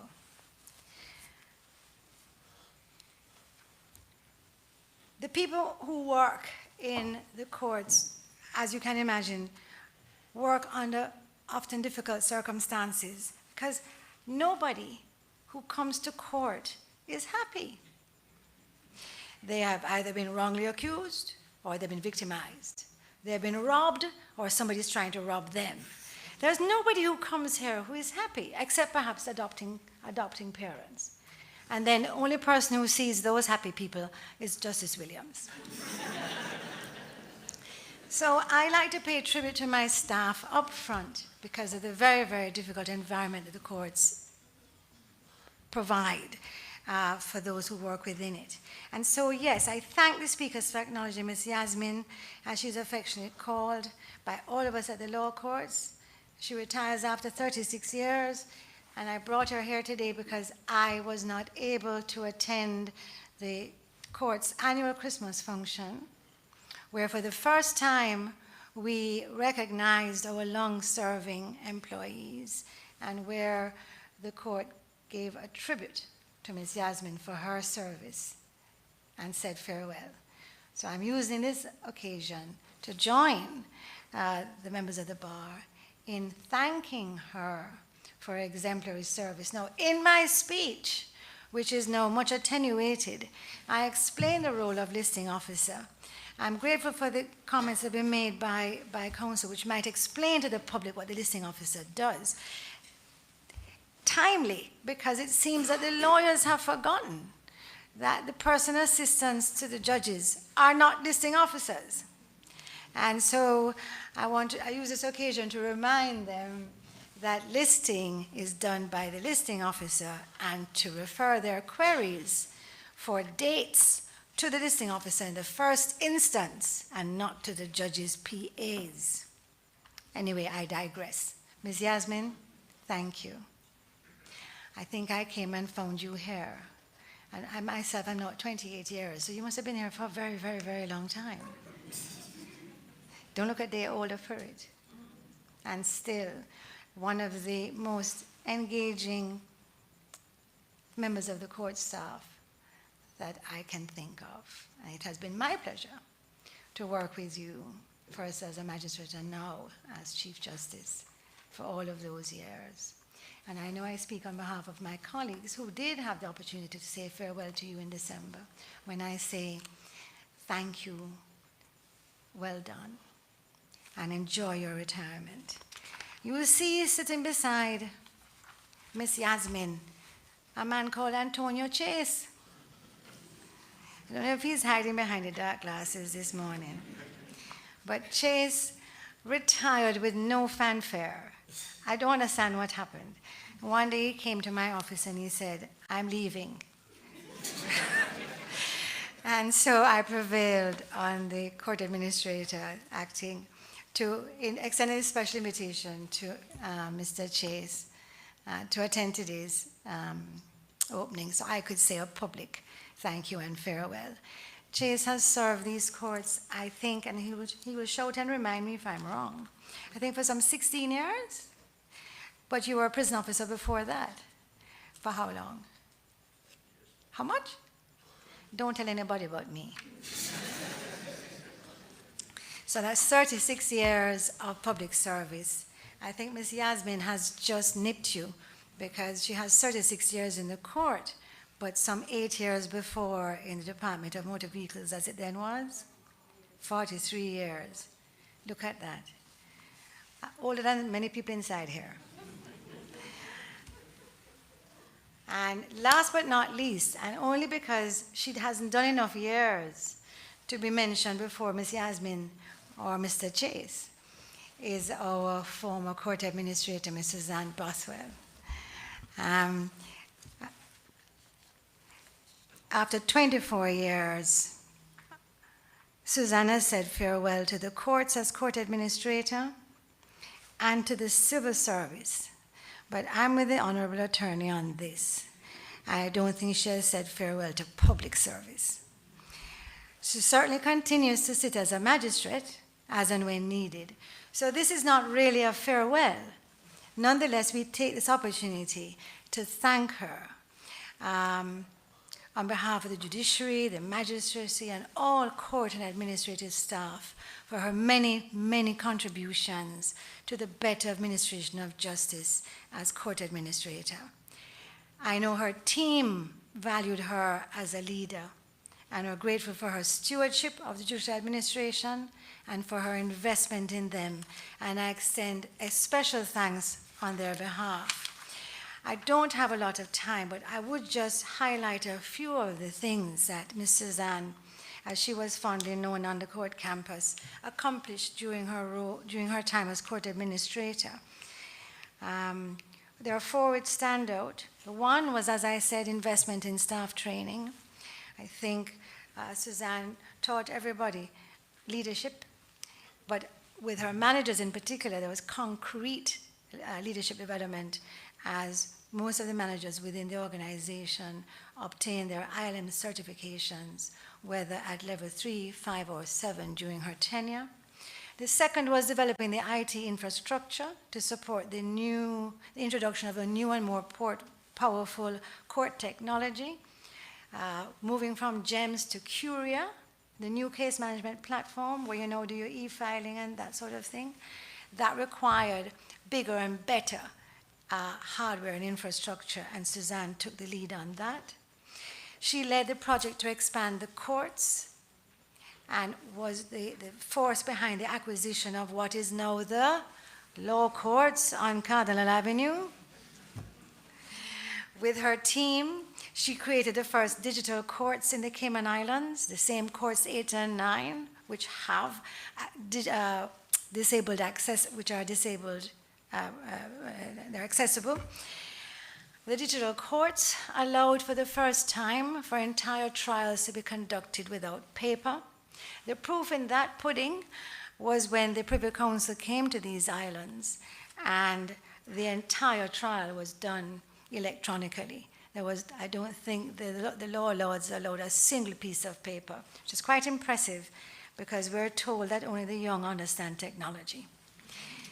So I say to Ms. Suzanne, a very warm thank you for serving as the court administrator, especially during the tumultuous time of COVID.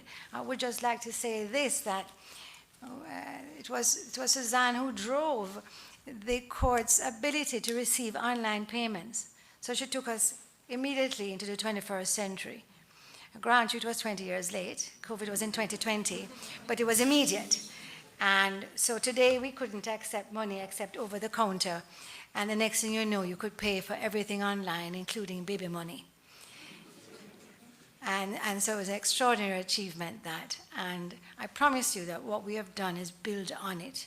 And we thank you for giving us the foundation on which we can build. And I'll see you when you come to sit next week. Finally, although she's not here, we do say farewell to Nora Ebanks. She was a marshal here for 19 years, which is pripsing Mr. Chase. And she was also a police officer before that.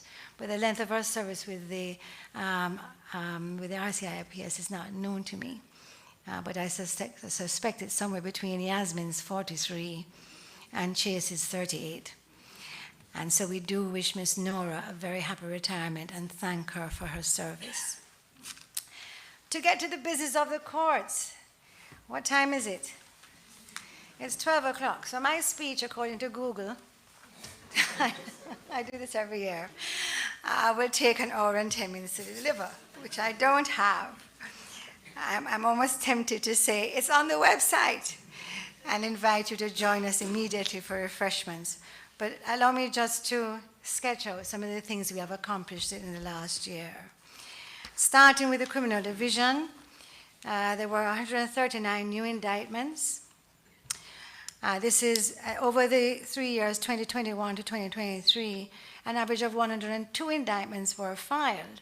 So the 139 represented an increase of about 36%. But before you get alarmed at the increase in crime, the increase is largely due to 23 indictments which were filed in respect of what is in essence a single case of bribery arising out of an investigation carried out by the anti-corruption unit into allegations of bribery involving a public officer.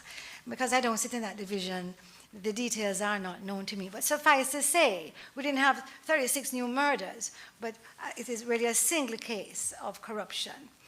But the increase, filing of 23 indictments, destroyed my sister's case clearance rate, which had been running at a steady 100%. But this year is running at a slightly lower 79%. So, because we disposed of 110 cases during the year. Now, had it not been for the 23 corruption charges, the disposal rate would have been 93%, you see? And so, still lower than the target of 100, but a little better than the 79. Taking out the 23, I've said that we would have had a disposal rate of 93, which is lower than the optimum. You want 100%, because courts that are managing their caseload dispose of as many cases as come in. So if 100 cases come in, a court is well equipped, will dispose of 100 cases and they go out. If you don't dispose of the 100 coming in, they fall into the backlog, and there'll be a backlog year on year. And so we measure this as a metric to determine what progress we have made or what resources we need to put into any particular area of the court to address the fall. Well, 92% is not much lower than 100. And in this year, there were very good reasons for it. One of them was a 3.5-month case, which I believe Mr. Wainwright mentioned. That was a case of the RBC robbery, which was in the system for 8 years. It took 8 years to come to trial and 3.5 months to be disposed of. 4 of our most senior criminal lawyers, excluding Old Tonner, appeared in that matter. And what that meant was that for 3.5 months, those lawyers were unavailable to assist in any matter in the High Court or any matter in the Summary Court.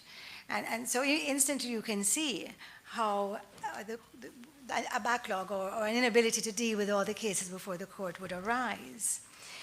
The other thing which impacted on the court's ability to hit its 100% clearance rate were the hurricanes that threatened and caused the closure of the courts on each occasion, but never happened. So we have to contend with natural, what do they call those things? Natural what? That's what I'm trying to find the word. Natural disasters. Even when the disasters don't occur, it impacts upon the work of the court. But I think we did very well in the criminal division, and I just wanted to point out, because when you see the bold figures that say, you know, the clearance rate was 79%, statistics, there's a phrase I won't repeat because it has a mild swear word in it, but statistics by themselves can't tell the whole story, and so I have to add the narrative so that when it is being reported, it is understood in its proper context. In the Financial Services Division, there were 393 new cases, which was slightly down from last year's 414, but that's not statistically significant. What is significant, before you start feeling sorry for the judges of the FSD, is that 202 of those filings were actually applications to restore to the register. Those applications, although they're made to the court, are actually done by the clerk of court administratively, adding to the burden of an extraordinary courts officer whose remit extends to being trustee in bankruptcy. She has responsibility for the role, and of course, she's responsible for all the registries in the court. So 202 of those applications were applications to restore, dealt with by the clerk of court, and creating a significant volume of work for her. 191 cases were for the attention of a judge. These 191 cases included 115 petitions for winding up or for sanctioning of schemes of arrangement, or confirming capital reductions, or placing voluntary liquidations under the supervision of the court. Unfortunately, although I have said on many occasions that we believe in collecting data so that we can make data-driven decisions, we still have not yet input into our case management platform the data we need so that we can get the analysis. So of the petitions, I'm unable to tell you how many of them were winding up, for instance. And this is important to know. When we do a petition approving a capital reduction, that case is closed, and we mark it closed, and we put a tick in the box, tick in the column of case clearance. Or when it's a petition for winding up, the winding up order itself does not necessarily close the matter. The matters can close 20 years down the road. If you're winding up a bank and you're running off loans, for instance, which I've been engaged in one of those before, they can take upwards of 20 years. And so we're having a difficulty in designing the framework for the collection of data so that the analysis of the work in the divisions makes sense. Yes? I believe we were once, a performance audit was once conducted of the courts, and it was said that in certain areas work was not being done, and that's not true. What was happening was that it was not being recorded in a way that could be easily understood to a lay person. If you have 100 petitions and you make 100 winding up orders, in one sense, the winding up is concluded. There's nothing else going to happen. That company is not going to be restored. It's just that the file can't be closed until the company is dissolved. So it may seem as if we're doing no work because the closed column is empty. And so we are working, Justice Asif and I in particular, on designing a framework to capture data that will explain to anybody who looks at the statistics exactly what work has been accomplished by the court. Otherwise, an unfair impression may be drawn. Thank you. May be drawn about the efficiency of the courts. We had 37 originating summonses, seeking relief of various kinds, including relief under the Trusts Act, and 27 writ actions. In general, the work of the FSD can continue to be classified as complex, high-value, cross-jurisdictional proceedings, and that reflects the island's status as a leading financial services jurisdiction. The FSD, then, is an important contributor to the economy of the island because it maintains the high regard of foreign investors in the quality of justice which is available in the Cayman Islands. The FSD encourages inward investment because investors want to know that wherever they put their money, their disputes will be independently, effectively, efficiently, fairly quickly resolved. As Mr. McKee points out, the judges of the FSD have delivered 146 written judgments. They made many more interlocutory orders, which did not call for a formal judgment. So while the number 146 delivered by 2 permanent members of the court, 2 part-time non-resident members of the court, and 3 generalists who are engaged in other work, while 146 judgments is impressive, the number of judgments delivered does not in fact accurately reflect the work which has been done by the court, by the judges. So we are going to be looking at the curia system and designing a framework, and I have my friend here, Ms. Catherine Gilbard, who is a statistician who is going to help us to design the data capture, because she did that with I think the National Drug Council long ago, and has a lot of experience in how to capture data to make sense. In the family division, 299 new cases were filed in 2024 and 239 disposed of. Of the new cases, 140 were disposed of within the year. So of the new cases that came in, we had 140 disposed of in the year. So disposal rate of 47% of new cases. Of the disposal rate, the number of disposals of the 299 cases was in fact 239. So 142 of these were brought forward from earlier years. If you understand the family jurisdiction, I hope you forgive me because I know the lawyers know what I'm talking about, but this is a public address and we do try to inform and educate the public as well. So I'm going to just take a minute to say this, that in the family court, a decree of divorce does not end the matter. Where the matter involves children, applications can be made to the court for variation of diverse orders relating to the family. So we had 142 cases being brought forward from earlier years, but the overall disposal rate was 80%. There were 233 divorce decrees issued, which is a significant downward drift from last year's high of 286. Now, many persons in the media picked up on my quip last year that the prospect for marriage was grim. And so I feel obliged to note this year that 660 marriages were actually recorded by the registrar in 2024, which means the number of marriages far outstripped the number of divorces. And that should yield some optimism among those who read so much into my remarks last year.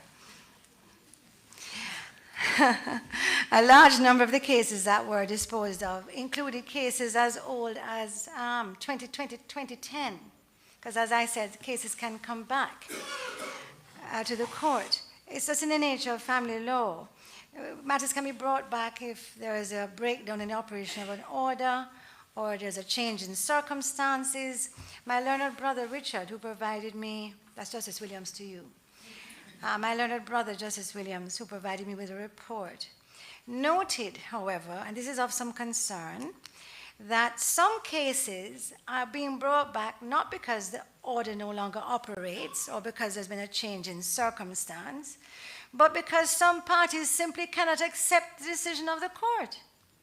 Or, surprisingly, even the terms of a consent order that they have already agreed to. And for some reason, they see merit in relitigating the subject matter.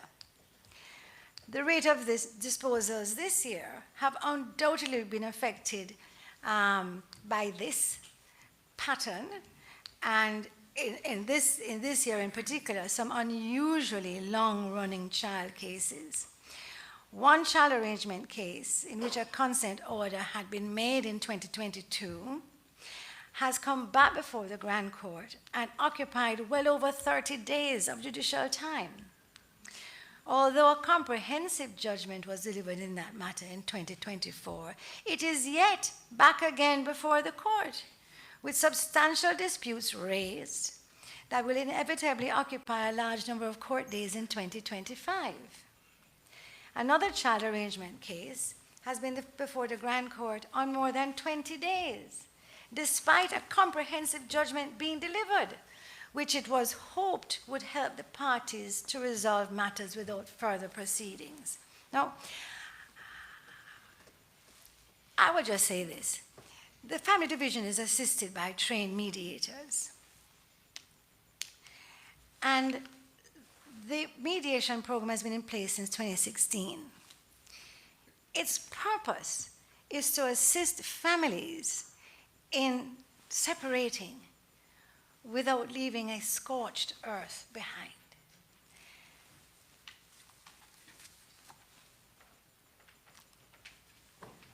The only persons who gain from this War of the Roses, anybody old enough to remember that movie? The only persons who gain from the War of the Roses type of litigation are the lawyers if they're involved, or that parent who simply can't bear to lose. But the only people who lose in this context are the children of the marriage. Mediation works because it keeps the parents, if not warm to each other, what you have is an agreement that they have arrived at, not one which has been given to them by the court. And it saves the relationship to the extent that the parents can work together for the benefit of the children going forward. We see lots of child alienation cases, and we're not seeing enough of an uptake in mediation. Justice Williams is concerned that some participants, including some who have attorneys, are failing to properly engage with mediation or embrace or comprehend the purpose of it. He says there have been difficulties arising due to some attorneys failing to reply to communications from the court mediator. There have been occasions where the participants have left mediation armed with a carefully negotiated agreement, only for the agreement to fall apart because an attorney or a litigant in person has failed to engage in the process by drafting a resultant formal consent order or to communicate with the mediator. Now, with these concerns in mind, and to better improve service delivery in family proceedings, the judiciary, and I haven't told Mr. Barton this yet, but the judiciary will be hosting a family law conference jointly with the Family Law Association under the auspices of the JLEI. So I look forward to Silpa's continued generous contributions. The conference will focus on the role of attorneys, if any, in mediation sessions, should attorneys be in mediation sessions. It will focus on how attorneys should conduct themselves in family proceedings. We see cases where the attorneys are literally behaving like the scorned wife or the cuckold husband. You're not, you're the attorney. Ethics at the family bar, topics such as the voice of the children, to always remember the children who are actually the ones who are involved in this dispute at the end of the day. They didn't choose parents, and they didn't choose them, they didn't choose for them to get divorced, and yet they're the ones who suffer the fallout at the end of the day. In Cayman, we have the unusual intertwining of family law and immigration issues. which will also be on the conference agenda. And of course, we'll be discussing not just mediation, but other forms of alternative dispute resolution, including family dispute resolution hearings. We have already met with, I was going to say young McGrath, but that would also be incorrect, with Mr. McGrath of the Family Bar. We have had meetings with Ms. Chanda. Is Chanda here? Who is our mediation coordinator. She's next door. As we plan this conference, which is, we are proposing to have it sometime in June. We may have it at the same time as a distinguished lecture. We'd have the what we conceive at the moment is a distinguished lecture during the early part of the week, a family law conference which will take 3 days. And we hope, and I'm speaking out of turn, and Mr. McGrath will forgive me, because he is the one who is to reach out to this eminent jurist. But we hope to have Nicholas Mustin, who is an exceptional family judge, and if we were to get him, I'm quite sure that on the final day of the conference, not only the family bar, but the entire bar would turn out. So don't want to get ahead of ourselves or set you up for disappointment, but in any event, we are seeking very highly regarded family law professionals, both from the region and wider afield, to present during this conference, and we will let you know when the date and the conference offerings are settled. That's the 4 divisions of the High Court.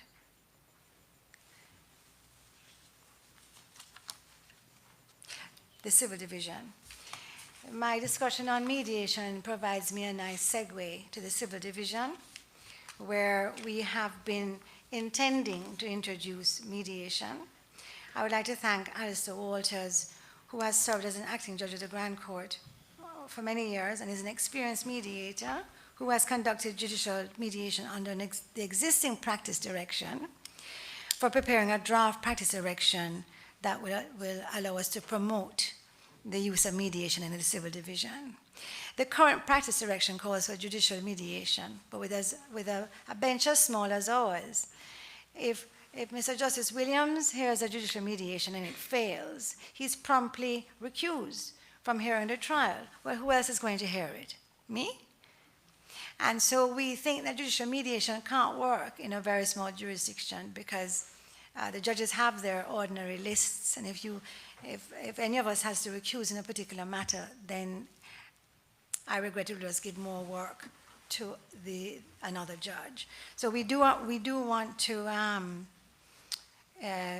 introduce mediation into the Civil Division.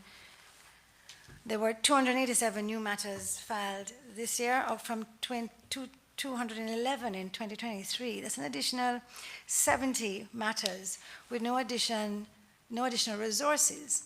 The only additional resource that we are contemplating is mediators. I think it will be very useful in contentious probate. That's where people are fighting over property which is left behind. It's family matters. I think mediation is ultimately suitable for that. And also for smaller civil claims, too large for the summary court, but not big enough to justify legal fees. And so I'm really hoping to get some traction on that in this year. 12:30. The Chief Magistrate has given me her report. I almost feel like saying it's on the website, because to go through her entire report, I will do a disservice to the persons who have been so patiently listening this morning. But I will just run you through the highlights of the magistrate's work for the year 2024. They had an intake of 1,213 criminal matters in Grand Cayman. 1,020 were disposed of, which is a case clearance rate of 84%. Last year, they enjoyed a rate of 104%. But there are, again, reasons for them not achieving their targets, which is the absence of lawyers for 3.5 months while the RBC trial went on, and the hurricanes, which never happened. There were 69 ineffective trials. This is of great concern to the magistracy. in 60% of those cases, the trials were ineffective because either the Crown or the defense were not ready. I leave that there. Or defense counsel was in a grand court matter. In Cayman Brac, there were 22 criminal matters, new ones, and 22 matters were disposed of, which is a case clearance rate of 100%.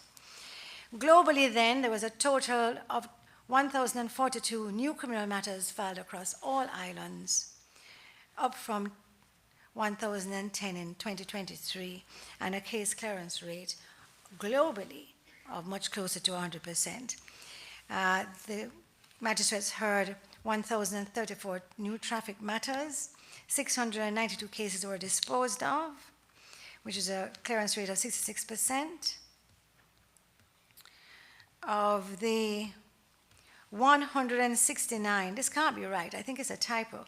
Of the 169 new traffic matters on the BRAC, that's a lot of traffic matters. Say what? Yes. 169 new traffic matters on the BRAC, 185 were disposed of, which means that we brought into the new year cases pending from the last year. So the disposal rate, the case clearance rate was 109%. At that rate, there should be no more backlog in the traffic list on the BRAC, but 169 matters certainly raises questions. I say no more. 94% of 7,172 traffic tickets issued by the police were paid. In the summary domestic violence, which means that the other people have warrants out for their arrest, and they'll end up being brought before the magistrates, which clogs up our list. We would like you to come to court on time, pay your fines, rather than having to appear before the magistrate who has other work to do. Summary domestic violence court, 13 new matters, 29 matters disposed. So some of the matters that have been brought forward from the year preceding were concluded. The magistrates continue to deal with a high number of Children Act matters, 90 new matters in 2024. Of interest to some stakeholders, the magistrates considered a total of 30 applications under the Domestic Violence Act and Stalking Civil Jurisdiction Act, I think it's called. I know that there are some people who are interested in those statistics in particular, having advocated for the introduction of these offenses. 260 new matters filed in a civil court. What's your money? How much? 20,000. The magistrates hear matters to a value of $20,000, and there were 216 claims in that court. Coroner's Court, 87 new sudden deaths, 49 matters were cleared. Natural causes and misadventure continue to be the majority of recorded verdicts, that's 84%. I'll just pause here to note that the judiciary is proposing, and I think there's a suggested draft, currently with Mr. McKee, on whom I consult with everything. But it is proposing an amendment to the existing law that would allow the coroner, sitting alone, to return the verdict in cases of natural causes and misadventure, or just natural causes? Natural causes. And so it will be faster, more efficient than having a jury. And that would increase the number of cases disposed of by the coroner's court. We continue to run the treatment courts with varied levels of success. Remember that drug addicts are refractory to treatment, and many of them return to court on several occasions before they successfully graduate. Of more concern to the magistrates is a mental health court. In particular, the chief magistrate is concerned that there remains a lack of long-term direction, as she puts it, as to how we treat the mentally challenged persons who come into conflict with the law, who are best suited for treatment in long-term facilities. The judiciary has no current visibility on what is proposed for these mentally ill persons who find themselves in conflict with the law and who ought not for good reasons which should be self-evident, ought not to be placed within the prison. But we understand that the facility in East End will not be made available for them. As I said, we have no visibility, so I don't know. But without a long-term care solution for these defendants, the prison will be the only place of safety to which a court can remand someone who should actually be treated and not punished. Outside of court, the magistrates have led on public engagement and training in the last year.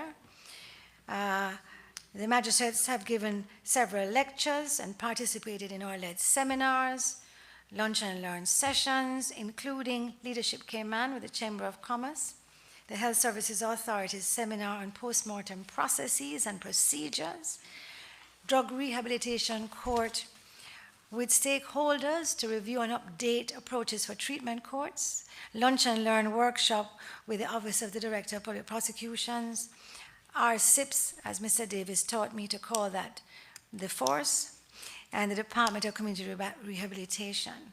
We've heard from Mr. Wainwright that we have a new updated memorandum of understanding between the police and the courts with respect to domestic violence. This is very significant.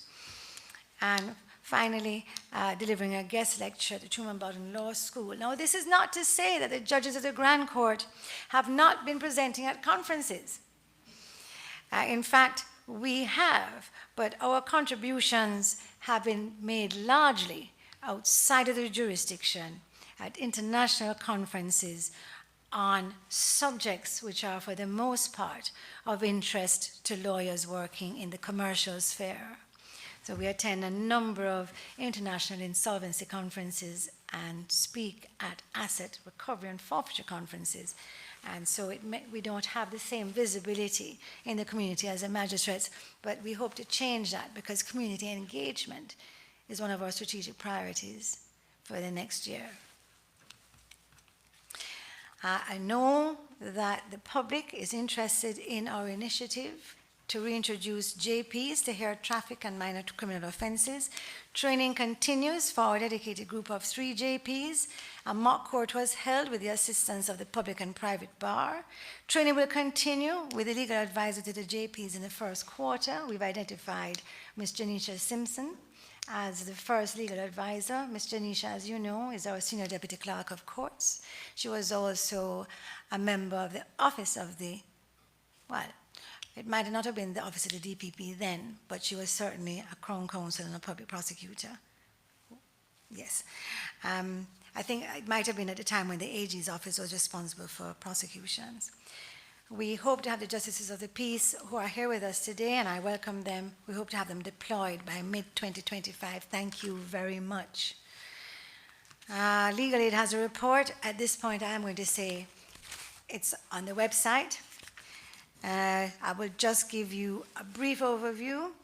There were 329 applications for criminal legal aid approved in 2022, 384 applications of criminal legal aid in 2023, and a record 513 applications for legal aid in 2024. I say this because this has budgetary implications for the persons who sit to my left. As we continue to offer legal aid to those persons who cannot afford to represent themselves as an essential in ensuring that everybody has access to justice. 5 minutes. I just want to say these few last things. I entered office with a vision of a modern judiciary which was equipped for the future, sitting in courts which were fit for purpose and which used technology effectively to improve court processes and improve the delivery of services to court users. Right? That's a vision. When I was appointed, I shared 3 strategic objectives with the court leadership. The first one was to harness the potential of technology to identify and meet the needs of court users and the public for information, service, and access.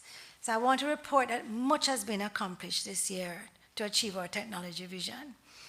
The head of our IT department, Dawn Thomas, in her report, says that the majority of the focus was internal, so adequately resourcing her IT team, replacing legacy software, stabilizing and strengthening the cybersecurity posture of the IT infrastructure, things that you don't see, but which are essential before we can build on the various platforms.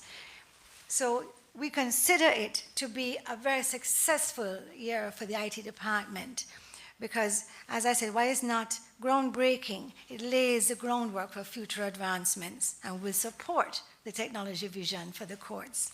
Now, key initiatives which were undertaken, and I hope you've seen them.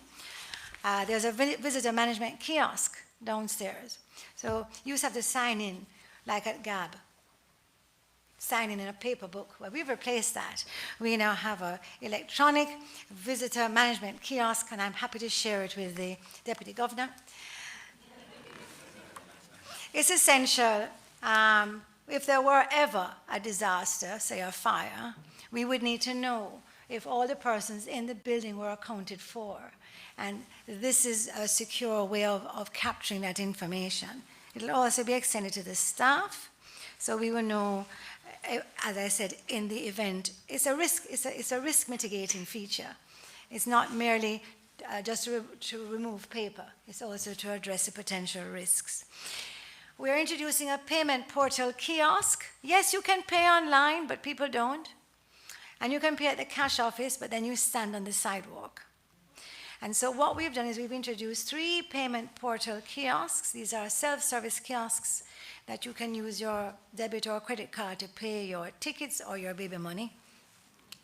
And these have been installed. One is already installed, and the other 2 will be installed this week. They're installed against the wall, and they're very, very user-friendly.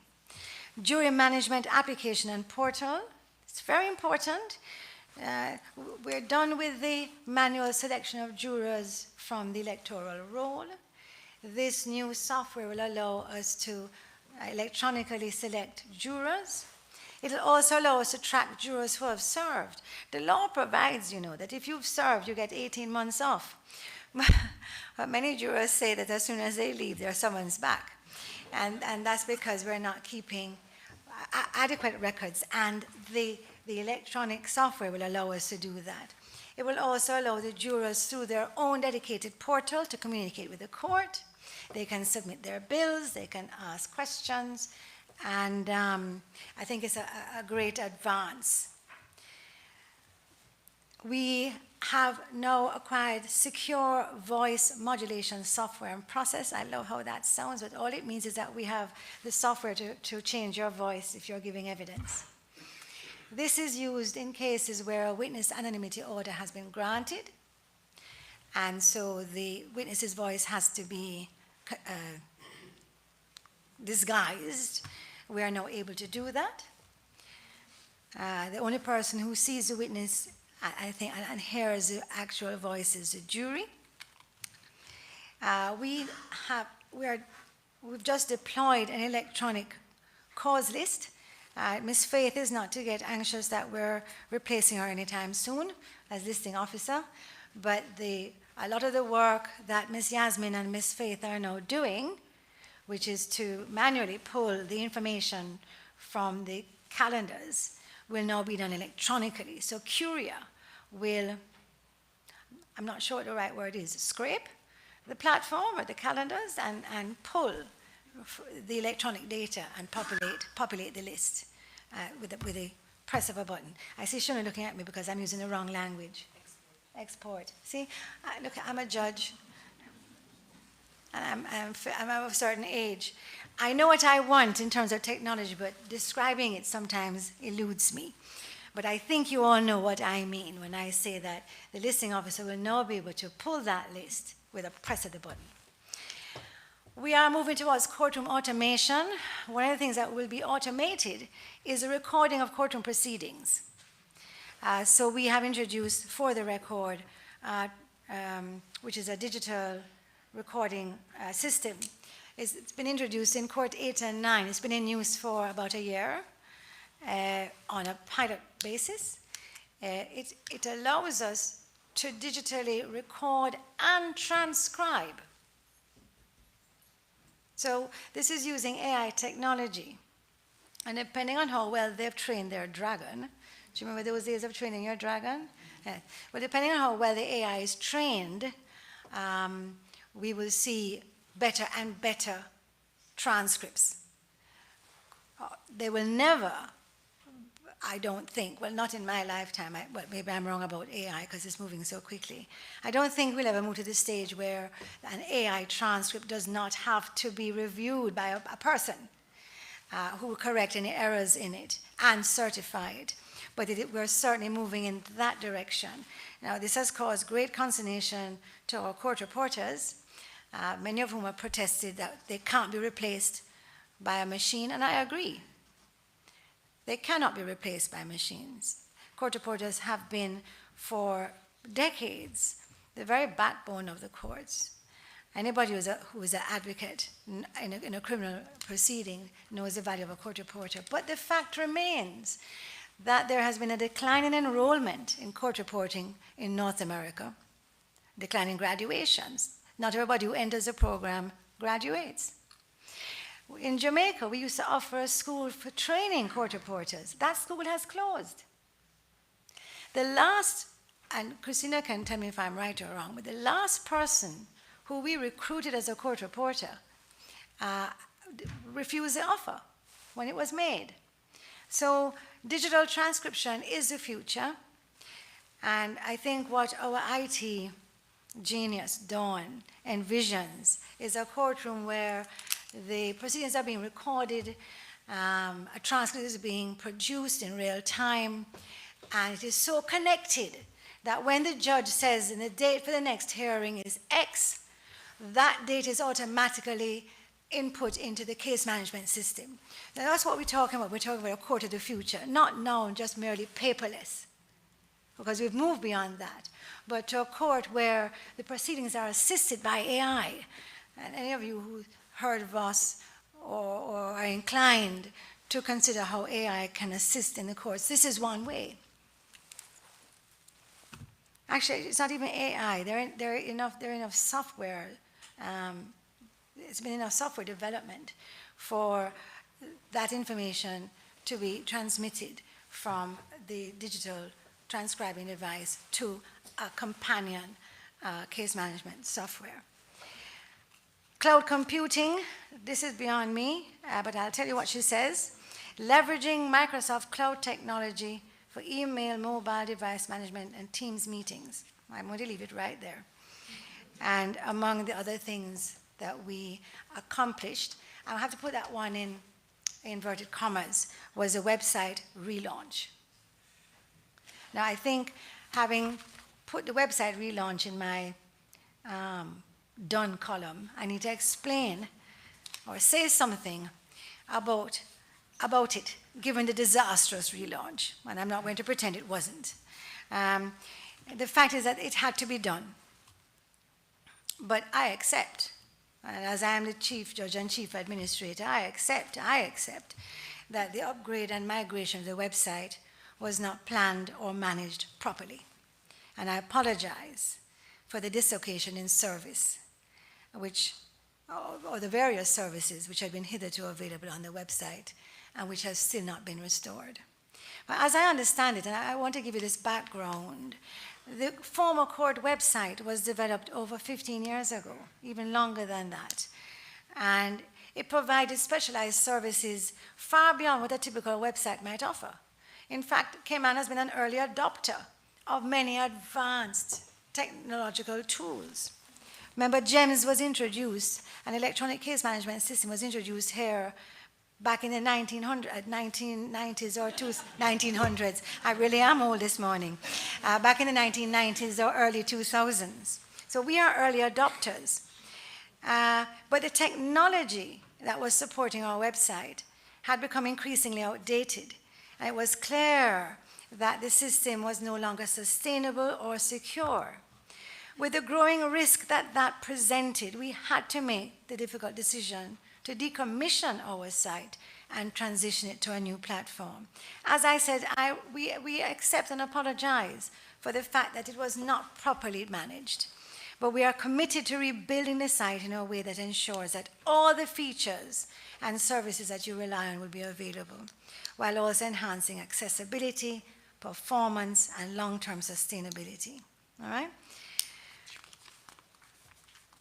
I have here a list of things in technology for the next year. It will be on the website.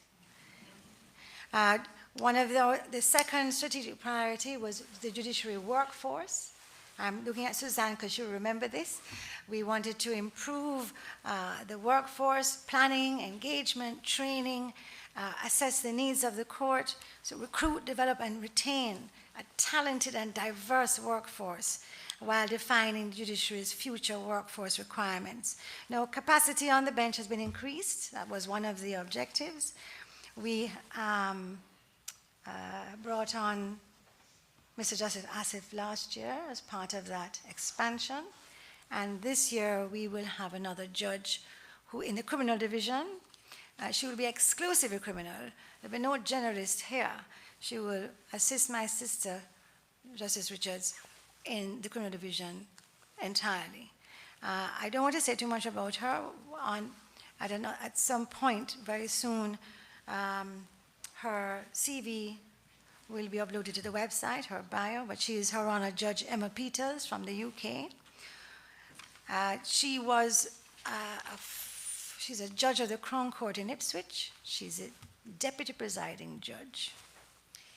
And has the distinction of having been a former army advocate. Yep. So she comes with some very strong credentials, and we look forward to welcoming her. There has been an uptick in recruiting for the courts and the supporting administration generally. We are still growing. A new role which has been established without having to grow was that of Public Information Officer. I know the media is very pleased to have Ms. Suzanne Livingston, who is known to most of you, in that role of media liaison. She is also responsible for ensuring that the court complies with PD 6 of 2022.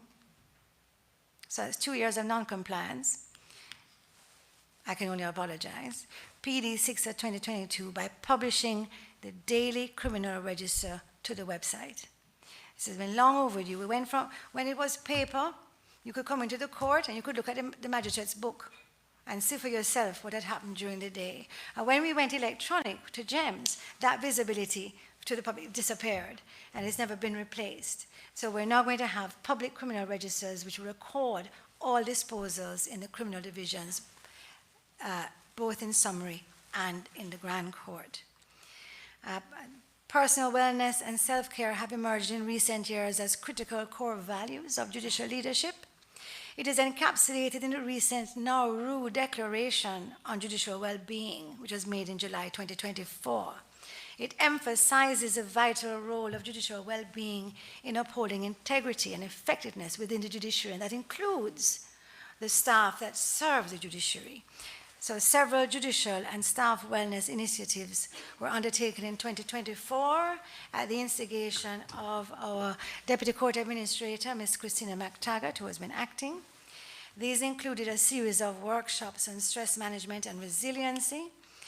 She also organized a management retreat for court and administrative managers, which was also attended by some of the judges and magistrates, and a complementary staff retreat. These retreats are designed to improve working relationships throughout the organization. Almost at an end, strategic priority 3 was that bespoke courthouse. I'm not going to get it today.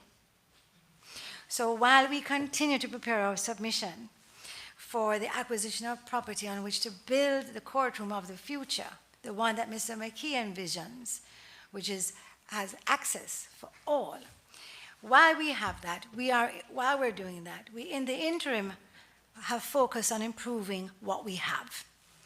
repairing and upgrading the court buildings, extending the existing courtrooms, retrofitting existing jury rooms, preparing new witness care rooms, and hopefully before the end of the quarter, establishing new robing rooms, because the judges don't want you in their backyard.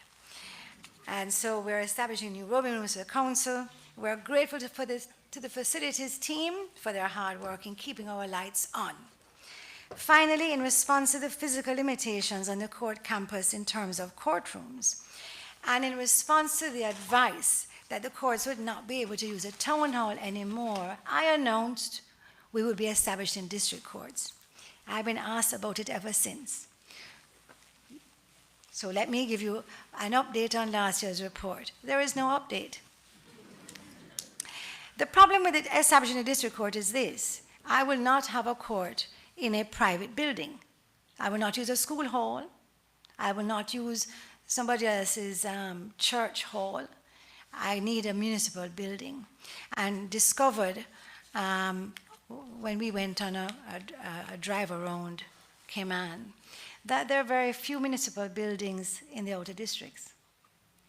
It could be that government could invest in some municipal buildings.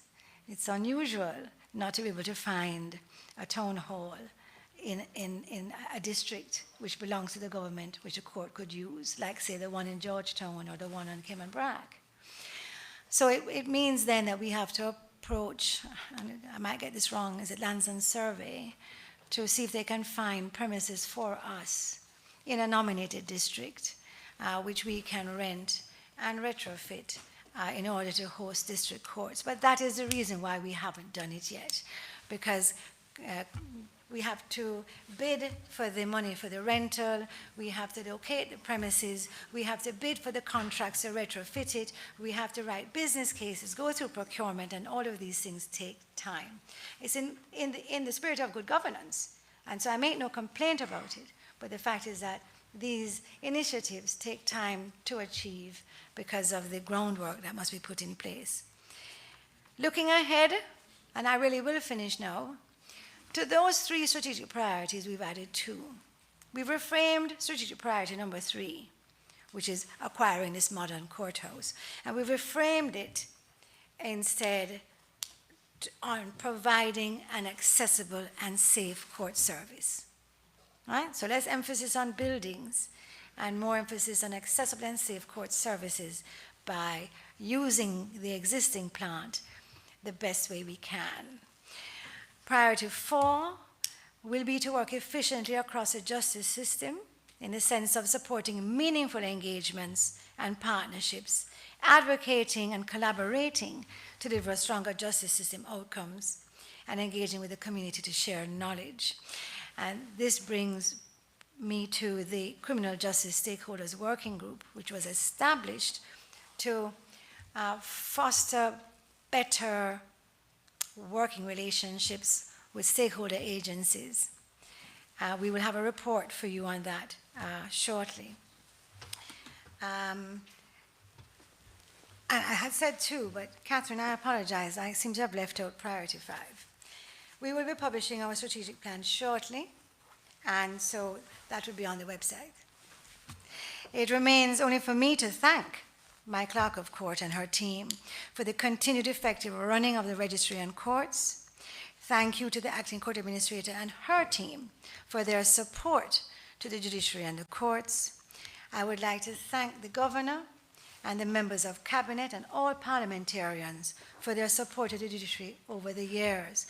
Although I complain a lot, the truth is, I'm admitting it, make noise about don't have no courthouse. But although I complain a lot, the truth is that our judiciary is one of the best resourced in the Caribbean, and I would venture to say in the Commonwealth. It's only when I leave here and I visit other jurisdictions I am reminded. So I'm thanking you again today for the resourcing of the judiciary. And I would also say, I would highlight that unlike many jurisdictions, we on the Cayman bench are free from interference by either the executive or the legislative branch, and that too can't be said of many countries. I don't want to descend into politics, but I think just a few weeks ago, Mr. Justice Roberts, no, that's giving him a Cayman name, Judge Roberts, who is the president of the American Supreme Court. What is his title? Judge Roberts? Chief Justice? That one. He made a statement where he said openly that he thought the rule of law and the independence of the judiciary was under threat. That is as sophisticated a jurisdiction as our own. So I acknowledge and thank the members of the executive branch and the legislative branch for upholding and supporting the independence of the judiciary, and by doing so, upholding the rule of law in these our Cayman Islands. Thank you. And with that, I'm going to close these proceedings. I thank you for your patience and your attention, and please join us for some refreshments on the foyer. Keir, you can adjourn the proceedings, please. All right.